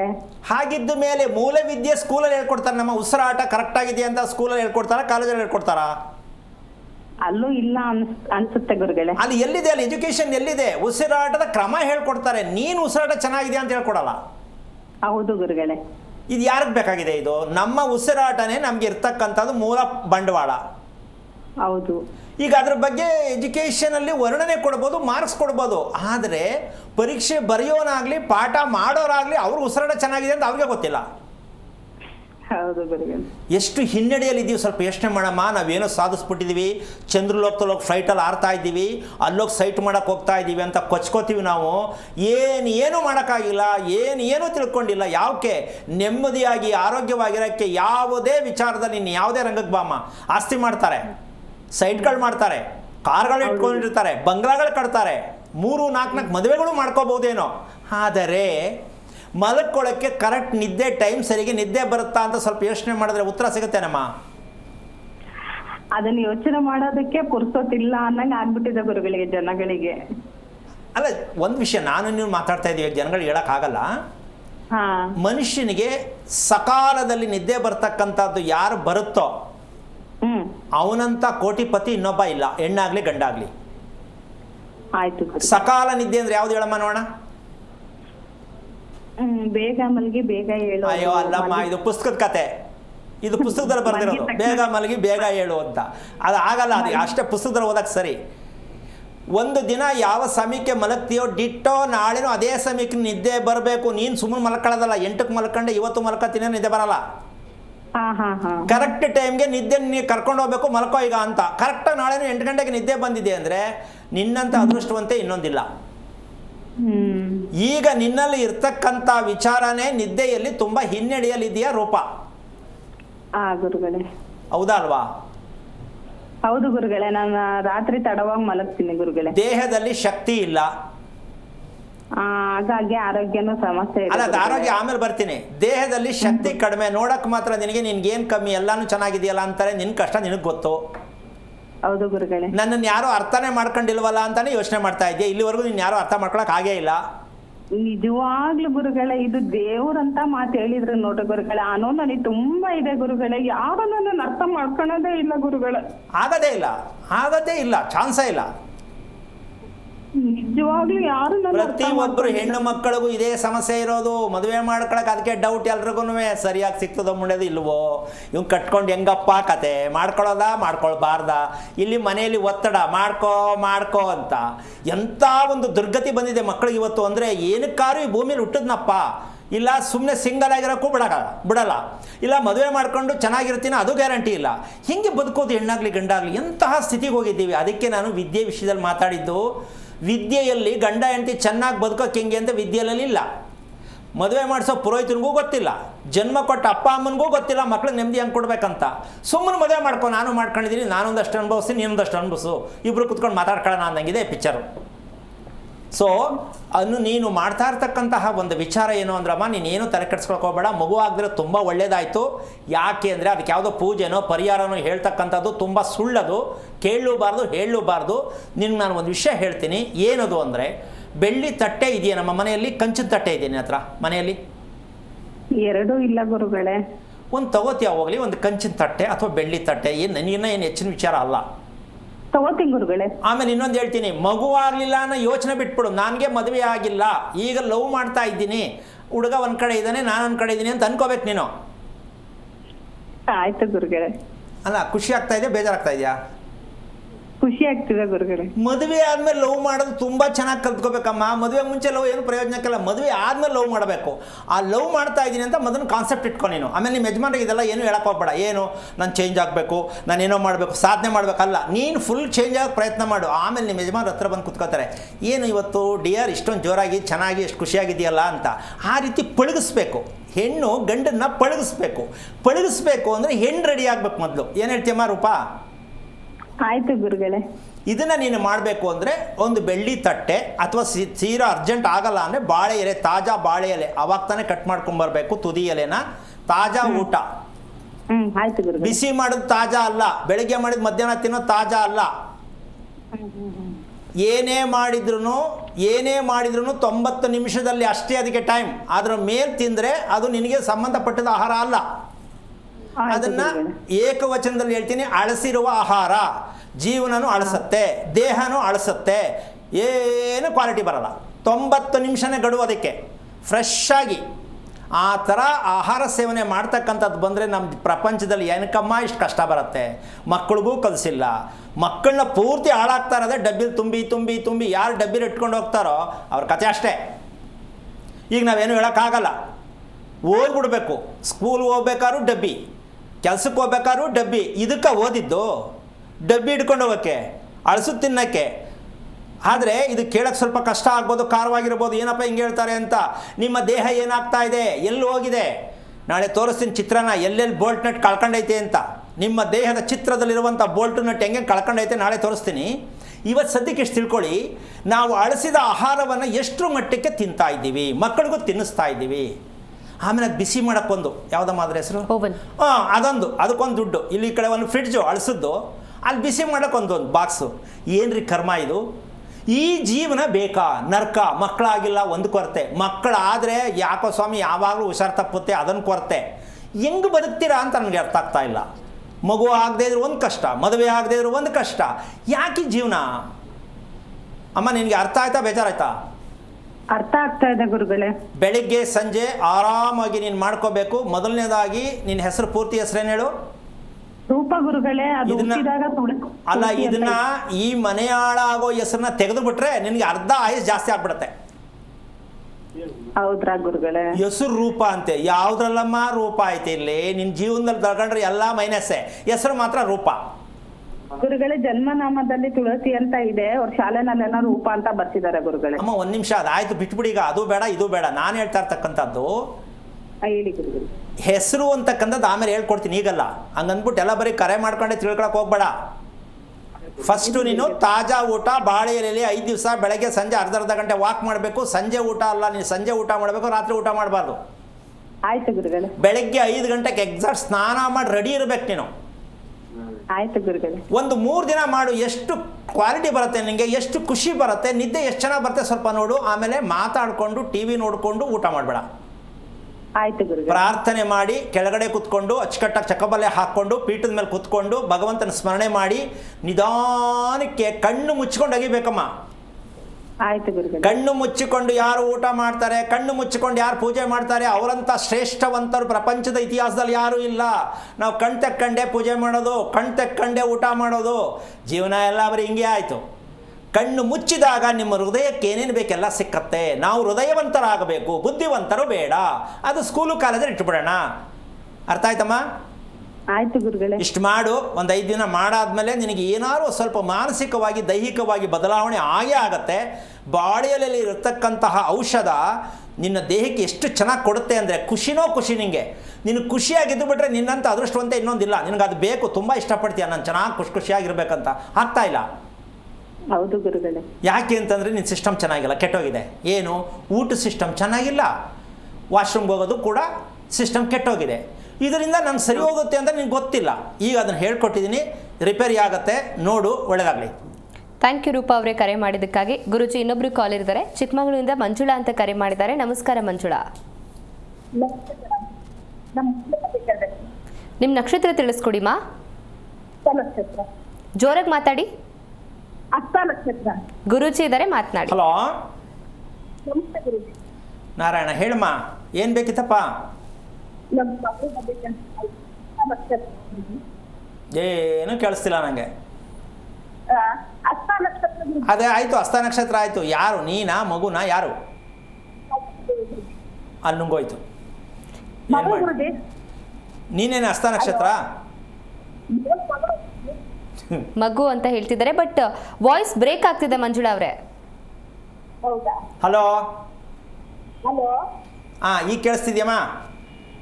ಹಾ, ಕೇಳಿಸ್ತಾ ಇದೆ. ಹಸ್ತ ನಕ್ಷತ್ರ ಯಾರು?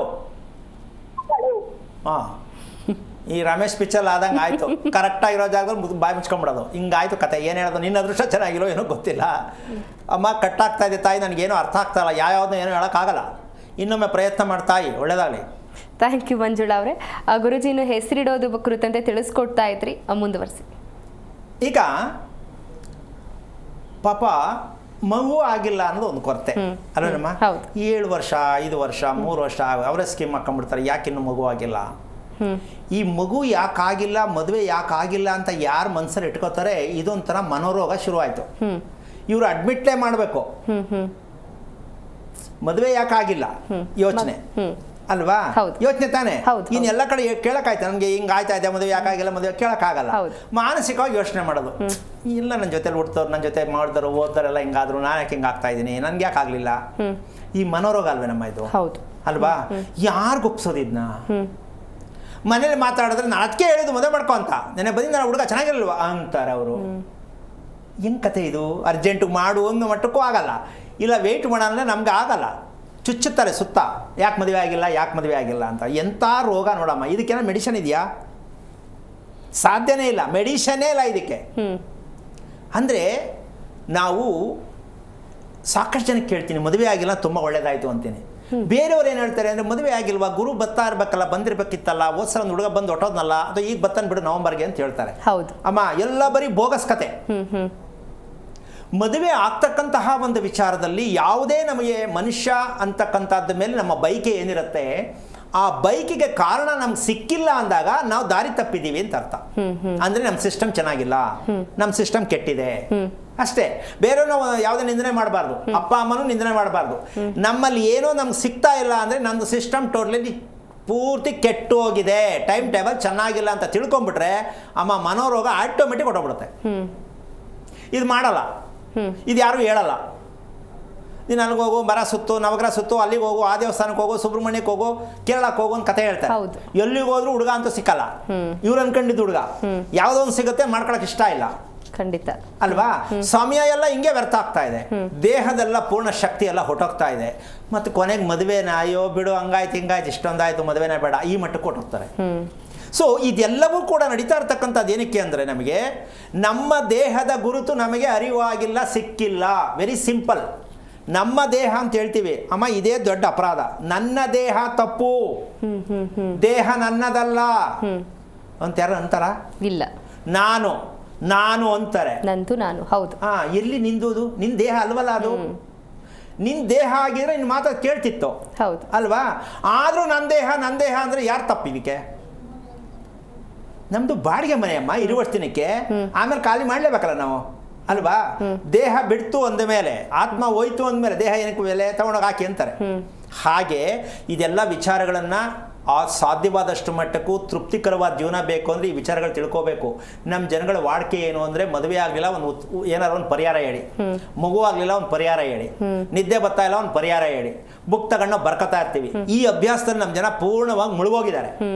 ಇದನ್ನ ನಾವು ಆರೋಗ್ಯ ರಾಷ್ಟ್ರದಲ್ಲಿ ಯಾವ ಕಾರಣಕ್ಕೂ ನಾವು ಇದನ್ನು ಹೇಳೋದು ಇಲ್ಲ, ನೀವು ಕೇಳಲೇಬೇಡಿ. ನೀವು ಬದಲಾವಣೆ ಆಗಬೇಕು ಗುರುಗಳೇ, ನಮಗೆ ನೆಮ್ಮದಿ ಬೇಕು, ಆರೋಗ್ಯ ಬೇಕು, ಕೂತ್ಕೊಂಡು ನೋಡಿ. ನಮ್ಗೆ ಇದೆಲ್ಲ ಬೇಡಿ ಸ್ವಾಮಿ, ನಮ್ಗೆ ದುಡ್ಡು ಬೇಕು, ಮದುವೆ ಆಗಬೇಕು ಟೈಮ್ ಸರಿಗೆ, ಮಕ್ಕಳಾಗ್ಬಿಡ್ಬೇಕು ಅಂದರೆ ಅದು ನನಗೆ ಗೊತ್ತಿಲ್ಲ, ನಿಮ್ಮ ಚಾಯ್ಸ್. ಯಾಕೆ ಅಂದರೆ ಪ್ಯಾಚ್ ಹಾಕಿ ಪರಿಹಾರ ಮಾಡಿಸ್ತಕ್ಕಂತಹ ಬೋಗಸ್ ಕಾರ್ಯಕ್ರಮ ನಾವು ಮಾಡಲ್ಲ. ಪರಿಹಾರ ಹೇಳೋರೆಲ್ಲ ಬೋಗಸ್ ಕಂಪ್ನಿಯವರು ಅಂತ ನೀವೇ ತಿಳ್ಕೊಬೇಕು.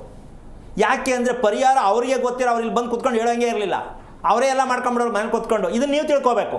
ಪರಿಹಾರ ಮಾಡೋರು ಇಲ್ಲಿ ಬಂದು ನಿಮಗೆ ಪರಿಹಾರ ಹೇಳ್ಕೊಡೋದಿದ್ರೆ ಅವರೇ ಮನೇಲಿ ಕೂತ್ಕೊಂಡು ಮಾಡ್ಕೋಬೋದಲ್ಲ, ಏನಮ್ಮ? ಹೌದು. ಬೇರೆಯವ್ರಿಗೆ ಯಾಕೆ ಪರಿಹಾರ ಹೇಳ್ಬೇಕು ಅಂತ ನೀವು ತಿಳ್ಕೊಳ್ಳಿ. ನಮ್ಮ ಜನಕ್ಕೆ ಯಾವ ಬುದ್ಧಿ ಬರುತ್ತೆ ಗೊತ್ತಿಲ್ಲ. ಪರಿಹಾರ ಪ್ರಪಂಚದ ಇತಿಹಾಸದಲ್ಲಿ ಎಲ್ಲೂ ಇಲ್ಲ. ಹಾಗಿದ್ದ ಮೇಲೆ ಭಗವಂತನನ್ನ ಎಲ್ಲರೂ ಮನೇಲಿ ಕೂರಿಸ್ಕೊಂಡ್ಬಿಡೋರು, ಒಬ್ರು ಗಣಪತಿ ಒಬ್ರು ಆಂಜನೇಯ ಮನೇಲಿ ಕೂರಿಸ್ಕೊಂಡು ಕೇಳ್ಬಿಡೋರು, ಅಲ್ವಾ? ಅಲ್ಲೇ ಸಿಕ್ಕಿಲ್ಲ ಅಂದರೆ ಮಾಹಿತಿ ಕೊಡ್ತಕ್ಕಂಥ ಒಬ್ಬ ಮನುಷ್ಯ ಆದವನು ಪರಿಹಾರ ಅಂತ ಹೇಳ್ತಾ ಇದ್ದಾನೆ ಅಂದರೆ ಅವನ ವೇಷಭೂಷಗಳನ್ನ ನೋಡ್ಕೊಂಡು ನಮಸ್ಕಾರ ಅನ್ಕೊಳ್ಳಿ ನೀವು, ಅಷ್ಟೇ. ಅವನಿರ್ತಕ್ಕಂಥದ್ದು ಏನು ತಾಕತ್ತಿಲ್ಲ ಅಂತ ನೀವೇ ಡಿಸೈಡ್ ಮಾಡಿ. ಆ ದೇವಸ್ಥಾನಕ್ಕೆ ಹೋಗಿ ಬನ್ನಿ, ಈ ದೇವಸ್ಥಾನಕ್ಕೆ ಹೋಗಿ ಬಂದ್ಬಿಡಿ, ಅಭಿಷೇಕ ಮಾಡಿಸ್ಬಿಡಿ, ಇದೆಲ್ಲ ವರ್ಕ್ ಆಗಲ್ಲ. ಇದನ್ನು ಯಾಕೆ ನಿಮ್ಮ ಗಮನಕ್ಕೆ ಬರ್ತಾ ಇದ್ದೀನಿ ಅಂದರೆ, ನಮ್ಮ ಕೆಟ್ಟ ವಿಚಾರ ಬೇಡುವುದನ್ನು ನಿಲ್ಲಿಸಿ. ಯಾವ್ದು ನಿಲ್ಲಿಸ್ಬೇಕು? ಬೇಡುವುದನ್ನು ನಿಲ್ಲಿಸಿ. ಅದರಂಥ ದಟ್ಟ ದರಿದ್ರ ಅಭ್ಯಾಸ ಇನ್ನೊಂದಿಲ್ಲ. ಎಲ್ಲದಕ್ಕೂ ಯಾಕೋ ಸರಿ ಇಲ್ಲ, ಯಾಕೋ ಸರಿ ಇಲ್ಲ, ಯಾಕೋ ಸರಿ ಇಲ್ಲ. ಯಾಕೋ ಸರಿ ಇಲ್ಲ ಅನ್ನೋದು ನೀವೇ, ಅದು ಅವ್ರಿಗೇನು ಗೊತ್ತು ಅಲ್ವೇನಮ್ಮ? ಹೌದು ಗುರುಜಿ, ಒಬ್ರು ಕಾಲ್ ಇದ್ದಾರೆ, ಶಿವಮೊಗ್ಗದಿಂದ ರೂಪಾ ಅಂತ ಕರೆ ಮಾಡಿದ್ದಾರೆ. ನಮಸ್ಕಾರ ರೂಪಾ. ನಮಸ್ಕಾರ ಮೇಡಮ್. ನಿಮ್ಮ ನಕ್ಷತ್ರ ತಿಳಿಸ್ಕೊಡಿಮಾ. ಆರಿದ್ರ ನಕ್ಷತ್ರ, ಮಿಥುನ ರಾಶಿ. ಗುರುಜಿ ಇದ್ದಾರೆ, ಮಾತನಾಡಿ. ಹಲೋ ಹಲೋ, ನಮಸ್ಕಾರ ಗುರುಜಿ. ನಾರಾಯಣ, ಹೇಳಿಮ್ಮ. ನಿಮ್ದೇನು ಆರಿದ್ರ? ಇಲ್ಲ, ಮಗಳದು. ಎಷ್ಟು ವಯಸ್ಸು? 18 ವರ್ಷ. ಓದ್ತಾ ಇದ್ದಾಳಾ? ಇಲ್ಲ ಸ್ವಾಮಿ, ಓದ್ತಾ ಇಲ್ಲ ಅವಳು. ಮತ್ತೆ ಏನಕ್ಕೆ ಮನೆ ಕರೆ ಮಾಡಿದ್ರಿ? ಅವಳ ನಕ್ಷತ್ರದ ಬಗ್ಗೆ ತಿಳ್ಕೊಳಕ್ಕೆ. ಯಾವಾಗ ಗೊತ್ತಾಯ್ತು ನಿಮಗೆ ನಕ್ಷತ್ರ ಬಗ್ಗೆ ತಿಳ್ಕೊಬೇಕು ಅಂತ? ಈಗ ಸ್ವಲ್ಪ ದಿವಸದಿಂದ ಗೊತ್ತಾಯ್ತು. ಮೊದಲೆಲ್ಲ ನಂಬಿಕೆ ಇರಲಿಲ್ವಾ, ಗೊತ್ತಿರಲಿಲ್ವಾ? ಕೇಳ್ತಾ ಇದ್ವಿ ಸ್ವಾಮಿ, ಆದ್ರೆ ಅದು ಯಾಕೋ ಸರಿಯಾಗಲಿಲ್ಲ ನಮಗೆ. ಕೇಳ್ತಾ ಇದ್ರಿ, ಒಟ್ಟಿನಲ್ಲಿ ಕೇಳಿದ್ರಿ. ನೀವೇನು ಪ್ರಶ್ನೆ ಕೇಳಿದ್ರಿ ಸ್ವಲ್ಪ ಹೇಳಿ ಫಸ್ಟು. ಮಕ್ಕಳ ಬಗ್ಗೆ ಹೋಗ್ಬೇಕಾದ್ರೆ ಯಾರಾದ್ರೂ ಶಾಸ್ತ್ರ ಹೇಳೋರ ಹತ್ರನೋ ಪುರೋಹಿತರನೋ ಹೋಗ್ತೀರಾ, ಏನು ಕೇಳ್ಬೇಕು ನೀವು ಹೇಳಿ ನೋಡೋಣ. ಏನು ಪ್ರಶ್ನೆ? ಈ ನಕ್ಷತ್ರದಲ್ಲಿ ಯಾಕೆ ಬಂತು ಅಂತ. ನಿಮ್ಗೆ ಕೇಳಿದ್ರೆ ಏಳ್ಸೆ ಓಡಿಸ್ಬಿಡ್ತಾರೆ. ಯಾಕೆ ಅವ್ರಿಗೆ ಗೊತ್ತೇ ಇಲ್ಲ. ನಮ್ಮ ಭಾರತ ದೇಶದಲ್ಲಿ ಈ ನಕ್ಷತ್ರ ಮಗು ಏನಕ್ಕೆ ಬಂತು ಅಂತ ಯಾವನಿಗೂ ಗೊತ್ತಿಲ್ಲ ಇಲ್ಲಿವರೆಗೂ. ಹೌದು, ಯಾವನು ಹುಟ್ಟೇ ಇಲ್ಲ. ನಕ್ಷತ್ರ ಮಗು ಏನಕ್ಕೆ ಬಂತು ಈ ನಕ್ಷತ್ರ ಈ ಮಗುಗೆ ಅಂತ ಅಪ್ರಾಣೆ ಯಾವನು ಹೇಳಕ್ಕೆ ಹುಟ್ಟೇ ಇಲ್ವಲ್ಲ ಭೂಮಿಯಲ್ಲಿ ಅಂತ ಅನ್ಕೋತಾ ಇದ್ದೀನಿ ನಾನು. ಅದನ್ನೇ ಎಲ್ಲಾನು ದಿನ ಬೆಳಗಾಯ್ತು ಹೇಳ್ತಾ ಇದ್ದೀನಿ ನಾನು. ನಿಮ್ಮ ಬಗ್ಗೆ ನೀವು ತಿಳ್ಕೊಳ್ಳಿ, ನಿಮ್ಮ ಬಗ್ಗೆ ನೀವು ತಿಳ್ಕೊಳ್ಳಿ. ಇಲ್ಲ, ಓಪನ್ ಆಗ್ತಾ ಇಲ್ಲ. ಯಾರೋ ಹೇಳೋದನ್ನ ಕೇಳ್ಕೊಂಡು ಬರ್ಕೊಳ್ಳೋದು, ಯಾರೋ ಹೇಳೋದು ಕೇಳ್ಬಿಟ್ಟು ಮದುವೆ ಮಾಡ್ಕೊಳ್ಳೋದು, ಯಾರೋ ಹೇಳೋದನ್ನ ಕೇಳಿ ಹೆಸರಿಟ್ಬಿಡೋದು, ಯಾರೋ ಹೇಳೋದನ್ನ ಕೇಳ್ಬಿಟ್ಟು ಮನೆ ಕಟ್ಬಿಡೋದು. ಏನು ಕರ್ಮಾರಿ ಇದು? ನಿಮ್ಮ ಮನೆ ಕಟ್ಟಕ್ಕೆ ಅವನು ಯಾರು? ನಿಮ್ಮ ಮಗು ಹೆಸರಿಡಕ್ಕೆ ಅವನು ಯಾರು? ಯಾರೇ ಆಗಿರಲಿ, ಇದನ್ನು ಯಾಕೆ ನಾವೆಲ್ಲ ಅರ್ಥ ಮಾಡ್ಕೋತಾ ಇಲ್ಲ? ವಿವರಣೆ ಕೇಳಬೇಕು. ಆರಿದ್ರ ನಕ್ಷತ್ರದ ಮೂಲ ತತ್ವ ಯಾವುದು? ಆಮೇಲೆ ಹುಟ್ಟಿದರೆ ಆ ಮಗು ಏನಾಗಿರುತ್ತೆ, ಏನಾಗಿದೆ ಅದು ತಿಳ್ಕೋಬೇಕು. ಏನಾಗತ್ತೆ ಮುಂದಕ್ಕೆ ಬೇಡ, ಈಗ ಏನಾಗಿದೆ ಹೇಳಬೇಕು. ಹೌದಲ್ವಾ ತಾಯಿ? ಹೌದು ಹೌದು ಸ್ವಾಮೀಜಿ. ಓಕೆ, ಈಗ ಎಷ್ಟು ಜನ ಮಕ್ಕಳು ನಿಮಗೆ? ಇಲ್ಲ, ಒಬ್ಬಳೇ ಮಗಳು. ಓಕೆ, ನಿಮ್ಮ ಯಜಮಾನ್ರು ಏನು ಮಾಡ್ತಾರೆ? ಅವ್ರು ಬಿಸ್ನೆಸ್ ಮಾಡ್ತಾರೆ. ಓಕೆ, ರಾತ್ರಿ ಮಲಗೋದು ಟೈಮ್ ಕರೆಕ್ಟಾಗಿದೆಯಾ ನಿಮ್ಮ ಹಸ್ಬೆಂಡ್? ಇಲ್ಲ ಇಲ್ಲ, ಇದರ ತಪ್ಪು ಆರಿದ್ರ ನಕ್ಷತ್ರ. ಯಾಕೆ ಅಂದರೆ ಮನಿ ಫ್ಯಾಕ್ಟ್ರಿ. ಹಣ ಮಾಡೋದು ಹೇಗೆ ಅಂತಕ್ಕಂತಹ, ಅಂದರೆ ಹಣ ಬೇಡ ಅಂತ ನಾನು ಹೇಳ್ತಿಲ್ಲ, ಆದರೆ ಹಣ ತಿನ್ನೋಕ್ಕಾಗಲ್ಲ. ನಾವು ತಿನ್ನೋದು ಊಟನೇ. ಹೌದು. ಸೊ ಒಂದು ಇಷ್ಟು ಗಂಟೆ ಇಷ್ಟು ರೀಚ್ ಆಗಿಬಿಡ್ಬೇಕು, ನಾನು ಇಷ್ಟು ದುಡ್ಡು ಮಾಡಬೇಕು, ಒಂದು ತಿಂಗಳಿಗೆ ಇಷ್ಟು ಬಂದ್ಬಿಡ್ಬೇಕು, ಬ್ಯಾಂಕ್ ಇಷ್ಟು ಹೋಗ್ಬಿಡ್ಬೇಕು, ನನ್ನ ಮಗಳ ಮದುವೆಗೆ ಇಷ್ಟು ಇಟ್ಬಿಡ್ಬೇಕು, ನನ್ನ ಲೈಫ್ಗೆ ಇಷ್ಟು ಇಟ್ಬಿಡ್ಬೇಕು. ಈ ಪ್ಲ್ಯಾನ್ ಹಾಕ್ಕೊಂಡು ಮಾಡ್ತಾರಲ್ಲ, ಇದು ತುಂಬ ಕಷ್ಟ. ಇದರಿಂದ ಏನಾಗತ್ತೆ, ಊಟದ ಸಮಯ, ನಿದ್ದೆ ಸಮಯ ಎರಡೂ ಕೆಟ್ಟಿರುತ್ತೆ. ಮನೆಯಲ್ಲಿ ಗಂಡ ಹೆಂಡ್ತಿನೂ ನೆಮ್ಮದಿಯಾಗಿರೋಕ್ಕಾಗಲ್ಲ, ಹುಟ್ಟಿದ ಮಕ್ಕಳು ಚೆನ್ನಾಗಿರೋಕ್ಕಾಗಲ್ಲ. ದುಡ್ಡು ತಗೊಂಡು ಏನು ಮಾಡೋದು? ಈ ಪ್ರಶ್ನೆಗೆ ನಿಮಗೆ ಅರ್ಥ ಆಗಿದೆ ಅಂತ ಅನ್ಕೋತೀನಿ ಅಮ್ಮ. ಬೇಜಾರಾಯ್ತಾ? ಅರ್ಥ ಆಯ್ತಾ? ಆಯ್ತು ಸ್ವಾಮಿ. ನಮ್ಮ ಮಗಳು ಈಗ ಲವ್ ಮ್ಯಾರೇಜ್ ಮಾಡ್ಕೊಂಡು ಈಗ ಒಂದ್ ತಿಂಗಳಾಗಿ ಬಂತು. ಲವ್ ಮ್ಯಾರೇಜ್ ಆಗಿ ಹೋಗ್ಬಿಟ್ಲು. ಲೇಟ್ ಆಯ್ತು ಅವಳು ಲವ್ ಮಾಡಿದ್ದು. ತುಂಬಾ ಬೇಗ ಹೋಗ್ಬೇಕಿತ್ತು. ಯೋಚನೆ ಮಾಡಿ ಮಾಡಿ ಮಾಡಿ ಹೋಗ್ಲಾ ಬೇಡವ ಅಂತ ತೀರ್ಮಾನ ಮಾಡಿ ಹೋಗಿದ್ದಾಳೆ. ತುಂಬಾ ಚಿತ್ರಹಿಂಸೆ, ನಮಗೆ ಚಿತ್ರಹಿಂಸೆ ಆಗ್ಬಿಡ್ತದೆ. ಯಾಕೆ? ಅದೇನಂತ ನಮಗೂ ಗೊತ್ತಾಗ್ಲಿಲ್ಲ ಇಷ್ಟು ದಿನ. ಅಮ್ಮ ಒಂದ್ ನಿಮಿಷ ಕೇಳಿಸ್ ದಯವಿಟ್ಟು. ಅವಳು ಮಾಡಿದ ತಪ್ಪು ಅಂತನ ನೀವು ಬೆಳೆಸಿದ ತಪ್ಪು ಅಂತನ ಯಾವ್ದು ಕೊಡೋಣ? ಈಗ ನಾವು ಬೆಳೆಸಿದ ತಪ್ಪು ಅನ್ಸುತ್ತೆ 100%. ಕಾರಣ ಏನಂದರೆ, ಅರ್ಧ ರಾತ್ರಿಯಲ್ಲಿ ಊಟ ಮಾಡೋರು, ಅರ್ಧ ರಾತ್ರಿಯಲ್ಲಿ ಮಲಗಕ್ಕೆ ಪ್ರಾರಂಭ ಮಾಡೋರು ಮನೆಯಲ್ಲಿ ಹುಟ್ಟತ್ತೆ ಮಗು. ಅಂದವಾಗಿ ಕಣ್ಣಿದ್ರೂ ಕೂಡ ಅಂಧಸ್ಮಿತವಾದ ಜೀವನದಲ್ಲಿ ಮಗು ಹುಟ್ಟತ್ತೆ, ಹೆಣ್ಣಾಗಲಿ ಗಂಡಾಗಲಿ. ಈ ಮಕ್ಕಳಿಗೆ ಚಿಕ್ಕ ವಯಸ್ಸಲ್ಲಿ ಮೆಚೂರ್ ಆಗ್ತಕ್ಕಂಥ ಮುಂಚಿಂದನೇ ಯಾವ ಥರ ಲವ್ ಮಾಡ್ಬೋದು ಅನ್ನೋ ಕ್ರಿಯೇಟ್ ಆಗುತ್ತೆ ಸಬ್ಜೆಕ್ಟು. ಇದು ಯಾವ ಅಪ್ಪ ಅಮ್ಮನಿಗೆ ಗೊತ್ತಾಗಲ್ಲ. ನನ್ನ ಮಗಳು ಇನ್ನೂ ಚಿಕ್ಕವಳು ಅಂತ ಅನ್ಕೊಂಡಿರ್ತಾರೆ. ಮನಸ್ಸು ಚಿಕ್ಕದಲ್ಲ, ಅವರ ಆಸೆ ಚಿಕ್ಕದಲ್ಲ. ಏನು ಮಾಡಕ್ ಆಗ್ಲಿಲ್ಲ ಸ್ವಾಮಿ, ಗೊತ್ತಾದ್ರೆ ಏನು ಮಾಡಕ್ ಆಗ್ಲಿಲ್ಲ. ಅಲ್ಲ, ಒಂದ್ ನಿಮಿಷ. ನೀವೇನು ಮಾಡಬೇಕಿತ್ತು ಅಂದರೆ, ಮಗು ಹುಟ್ಟಿದಾಗ ಪ್ರತಿ ವರ್ಷ ಇದಕ್ಕೆ ಪಾಪ ಪ್ರಜ್ಞೆ ಏನು ಅಂದರೆ, ಶಿವನ ಶಾಪದಲ್ಲಿ ಮಗು ಬಂದಿದೆ. ಏನದು? ಭೂಮಿಯಲ್ಲಿ ಧರ್ಮದಲ್ಲಿ ಎರಡರಲ್ಲೂ ಪಾಪ ಬಂದಿದೆ. ಯಾರಿಗೆ? ತಂದೆಯ ಅಂದರೆ ಮಗುವಿನ ತಂದೆಯ ವಂಶದಲ್ಲಿರ್ತಕ್ಕಂಥ ಜೊತೆಯಲ್ಲಿ ಹುಟ್ಟಿದಂಥ ಅಕ್ಕ ತಂಗಿಯರು ಅಂದರೆ ಸೋದರತ್ತೆಯರು, ಈ ಮಗುವಿಗೆ ಸೋದರತ್ತೆಯರು, ಈ ಮಗುವಿಗೆ ತಂದೆಯ ತಾಯಿ ಅಜ್ಜಿ, ಇವ್ರನ್ನ ಸ್ವಲ್ಪ ಜ್ಞಾಪಕ ಮಾಡ್ಕೊಳ್ಳಿ, ನಿಮ್ಗೆ ಅರ್ಥ ಆಗುತ್ತೆ. ಯಾಕೆ ಅಂದರೆ ಒಂದು ಮಗು ಹುಟ್ಟಿದ್ರೆ ಇಡೀ ಕುಟುಂಬವನ್ನು ತಗೊಂಡ ಮಗು ಬರೋದು. ಅಪ್ಪನ ಒಡ ಹುಟ್ಟಿದವ್ರು ಏನಾಗಿದ್ದಾರೆ, ಅಪ್ಪನಿಗೆ ಜನ್ಮ ಕೊಟ್ಟ ತಾಯಿ ಏನಾಗಿದ್ದಾರೆ, ಮಗುವಿಗೆ ಜನ್ಮ ಕೊಟ್ಟ ತಾಯಿ ಏನಾಗಿದ್ದಾರೆ, ನೆಮ್ಮದಿಯಾಗಿದ್ದಾರಾ ಇಲ್ಲ ಅಂದ ಮೇಲೆ ಈ ನಕ್ಷತ್ರ ಬಂತು. ದುಡ್ಡಿದೆ, ದಾಂಪತ್ಯ ಚೆನ್ನಾಗಿದೆ, ನೋಡೋರ್ಗೆಲ್ರಿಗೂ ಹೆಸರುವಾಸಿಯಾದ ಮನೆತನ, ಇವ್ರಿಗೇನು ಕಮ್ಮಿ ಬಿಡು, ಈ ಮಟ್ಟಕ್ಕೆಲ್ಲ ಹೆಸರಿರುತ್ತೆ, ಆದರೆ ನೆಮ್ಮದಿಯಾಗಿ ದಾಂಪತ್ಯವನ್ನು ಅನುಭವಿಸಿ ನೆಮ್ಮದಿಯಾಗಿರುವಂಥ ದಾಂಪತ್ಯ ಅಲ್ಲ. ಹೆಂಗೋ ಅಡ್ಜಸ್ಟ್ ಮಾಡ್ಕೊಂಡು ಎಳ್ಕೊಂಡು ಬಳ್ಕೊಂಡು ಹೋಗಬೇಕೇ ಹೊರ್ತು ಅಂತಹ ಕುಟುಂಬದಲ್ಲಿ ಬರುತ್ತೆ ಆರಿದ್ರ ನಕ್ಷತ್ರದ ಮಗು. ಕಾರಣ, ಬೆಳಿಗ್ಗೆ ಇಷ್ಟೊತ್ತಿಗೆ ಏಳಬೇಕು ಗೊತ್ತಿಲ್ಲ, ಊಟ ಇಷ್ಟೊತ್ತಿಗೆ ಮಾಡಬೇಕು ಗೊತ್ತಿಲ್ಲ, ಯಾವುದೂ ಗೊತ್ತಿಲ್ಲ, ನನ್ನ ಮನಸ್ಸಿಗೆ ಏನು ಬರುತ್ತೋ ನಾನು ಅದನ್ನೇ ಮಾಡೋದು. ಇದು ನಿಮ್ಮ ಮನೆಯಲ್ಲಿ ನಡೀತಾ ಇರ್ತಕ್ಕಂಥ ಪ್ರಕ್ರಿಯೆ, ನಡೆದಿರ್ತಕ್ಕಂಥ ಪ್ರಕ್ರಿಯೆ. ನೀವು ಮದುವೆ ಮಾಡ್ಕೊಂಡು ಇನ್ನೇನು ಮಾಡಬೇಕು, ಅನುಭವಿಸ್ಕೊಂಡು ಹೆಂಗೋ ಎಳ್ಕೊಂಡು ಹೋಗ್ಬೇಕು ಅಂತ ಎಳ್ಕೊಂಡು ಬಂದ್ರಿ. ಆದರೆ ಈ ಮಗುವಿನ ತಲೆ ಮೇಲೆ ಕಲ್ಲು ಹಾಕಿದ್ದೀವಿ, ಕಲ್ಲು ಹಾಕ್ಬಿಟ್ಟಿದ್ದೀವಿ. ದಯವಿಟ್ಟು ನಿಜವಾಗ್ಲೂ ಅವಳು ಕಾಲು ಕಟ್ಕೊಂಡ್ರು ಸರಿಯೇ, ದಯವಿಟ್ಟು ಅವಳನ್ನ ನಿಂದನೆ ಮಾಡಬೇಡಿ, ಬೈಬೇಡಿ ದಯವಿಟ್ಟು. ನಾವು ಆ ಮಗುವಿನ ತಲೆ ಮೇಲೆ ಕಲ್ಲು ಹಾಕಿದ್ದೀವಿ. ತಂದೆ ತಾಯಿಗಳು ಲವ್ ಮ್ಯಾರೇಜ್ ಮಕ್ಕಳಾಗಿದ್ದಾರೆ ಅಂದರೆ ತಂದೆ ತಾಯಿಯೇ ನೇರ ಹೊಣೆ ಹೊರ್ತು ಮಕ್ಕಳಲ್ಲ. ಆದರೆ ಮಕ್ಕಳನ್ನ ದೂರಿಸೋದು ಬಿಡಿ, ಇನ್ನೊಂದು ಜನ್ಮ ಅನ್ನೋದಿದ್ರೆ ಆ ಋಣ ತೀರ್ಸಕ್ಕೆ ನೀವು ರೆಡಿಯಾಗಿ.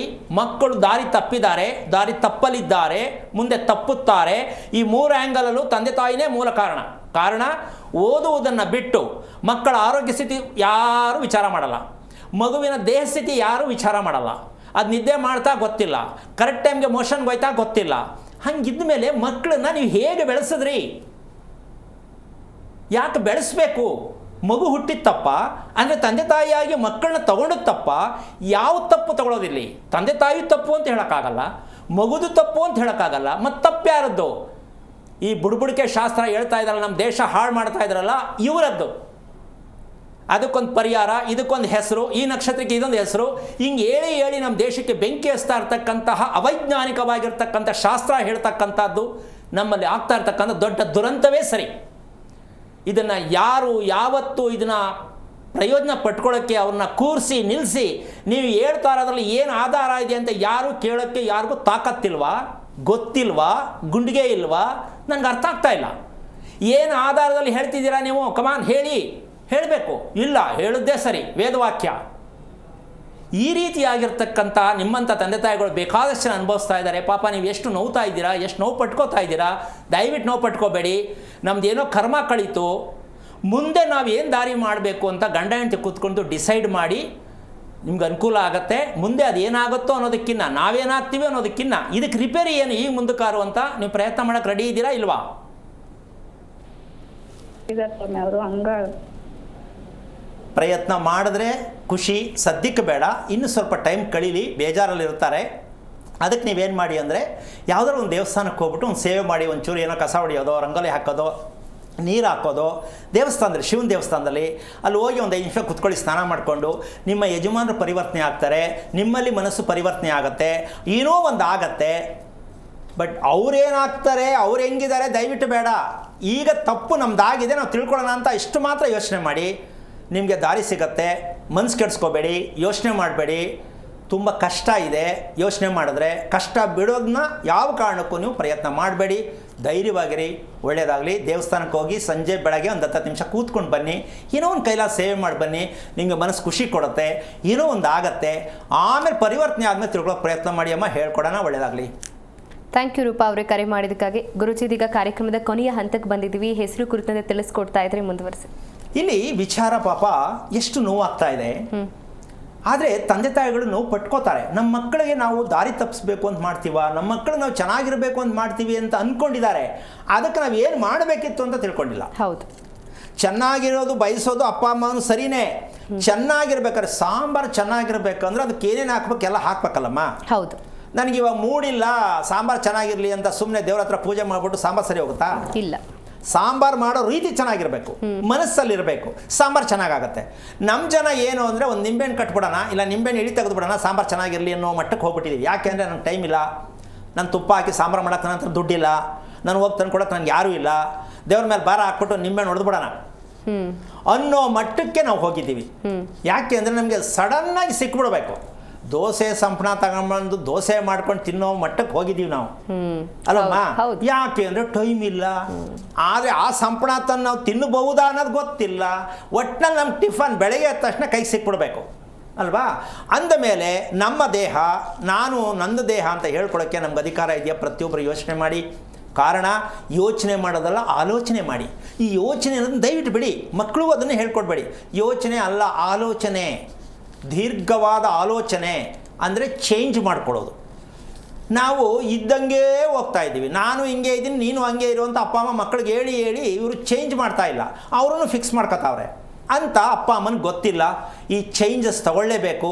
ಚೇಂಜಸ್ ತಗೊಳ್ಳಿಲ್ಲ ಅಂದರೆ ಮಕ್ಕಳು ನಿಮ್ಮ ಕೈಯಲ್ಲಿ ಹೇಳಿದ ಮಾಟಕ್ಕೆ ಸಿಕ್ಕಲ್ಲ, ಜೊತೆಗೆ ನೀವು ನೆಮ್ಮದಿಯಾಗಿರೋಕ್ಕಾಗಲ್ಲ. ಈ ನೆಮ್ಮದಿ ಅಂತಕ್ಕಂಥದ್ದು ಎಲ್ಲೂ ಅಂಗಡಿಲಿ ಸಿಕ್ಕಲ್ಲ. ನೀವೇ ರೂಪಿಸ್ಕೋಬೇಕು ಅಂತಂದರೆ ಕಾರ್ಯಕ್ರಮದಲ್ಲಿ ಬರ್ತಾ ಇರ್ತಕ್ಕಂಥ ಪ್ರತಿಯೊಂದು ಸನ್ನಿವೇಶನ ದಯವಿಟ್ಟು ಗಮನಿಸ್ಕೊಳ್ಳಿ. ಈ ಆತ್ಮಕ್ಕೆ ಹೆಸರಿಡ್ತಕ್ಕಂಥ ಅಭ್ಯಾಸ ಇಡೀ ಭಾರತ ದೇಶದಲ್ಲ, ಇಡೀ ವಿಶ್ವದಲ್ಲಿ ಆತ್ಮ ಸಾಕ್ಷಾತ್ಕಾರ, ಆತ್ಮ ಸಂಸ್ಕಾರ ಅಂತ ಬಾಯಲ್ಲಿ ಹೇಳ್ತೀವಿ ಹೊರತು ಆತ್ಮ ಅನ್ನೋದಕ್ಕೆ ಒಂದು ನಾವು ಹತ್ತಿರ ಆಗ್ತಕ್ಕಂಥ ಒಂದು ಹೆಸರಿಡೋ ಪ್ರಜ್ಞೆ ನಮಗೆ ಬಂದಿಲ್ಲ ಅಂದರೆ ನಾವು ಈ ಭೂಮಿಯಲ್ಲಿ ಹುಟ್ಟಿ ಏನು ಸಾರ್ಥಕವಾಗುತ್ತೆ? ಆತ್ಮಕ್ಕನುಸಾರವಾದ ಹೆಸರು ಇಡಲೇಬೇಕು. ಅದು ಹೇಗಿಡಬೇಕು, ಅದು ಹೇಗೆ ಆಗುತ್ತಾ ಅನ್ನೋದಾದರೆ ನೀವು ಚಾಲೆಂಜ್ ಮಾಡೋದು ಆದರೆ ಅದ್ರ ಕ್ರಮವನ್ನು ಹೇಳಿಕೊಡ್ತೀನಿ. ಪ್ರಯತ್ನ ಮಾಡಿ. ಒಬ್ಬರು ರಿಪೇರಿಯಾಗಿ ಆಮೇಲೆ ಇನ್ನೊಬ್ಬರು ನೀವೇ ರಿಪೇರಿ ಮಾಡ್ಕೋತೀರಾ. ಈ ಸತ್ಯ ನಿಮಗೆಲ್ಲ ಅರ್ಥ ಆಗಿದೆ, ಅರ್ಥ ಆಗಲಿ ಅಂತ ಹೇಳ್ತಾ ಕಾರ್ಯಕ್ರಮ ಮುಗಿಸ್ತಾ ಇದ್ದೀನಿ. ಜೈ ಶ್ರೀರಾಮ್. ಓಕೆ ಗುರುಜಿ, ಇವತ್ತಿನ ಕಾರ್ಯಕ್ರಮದಲ್ಲಿ ಭಾಗಿಯಾಗಿ ಸಾಕಷ್ಟು ಮಾಹಿತಿಯನ್ನು ತಿಳಿಸ್ಕೊಟ್ಟಿದ್ದೀರಾ, ಧನ್ಯವಾದಗಳು. ನೋಡಿದ್ರಲ್ಲ ವೀಕ್ಷಕರೇ, ನೀವು ಕೂಡ ಗುರೂಜಿ ಅವರನ್ನ ನೇರವಾಗಿ ಭೇಟಿಯಾಗಬೇಕು ಅಂತ ಹೇಳಿದ್ರೆ ನಿಮ್ಮ ಟಿವಿ ಸ್ಕ್ರೀನ್ ಮೇಲೆ ಕಾಣಿಸ್ತಿರುವಂತಹ ನಂಬರ್ಗೆ ಕರೆ ಮಾಡಿ ಗುರೂಜಿ ಅವರನ್ನ ನೇರವಾಗಿ ಭೇಟಿಯಾಗಬಹುದು ಅಂತ ಹೇಳ್ತಾ ಇದಾಗಿತ್ತು ಇವತ್ತಿನ ವಿಶೇಷ. ನೋಡ್ತಾ ಇರಿ ಜೈ ಕನ್ನಡ ನ್ಯೂಸ್, ಸತ್ಯವೇ ಸುದ್ದಿಯ ಜೀವಾಳ.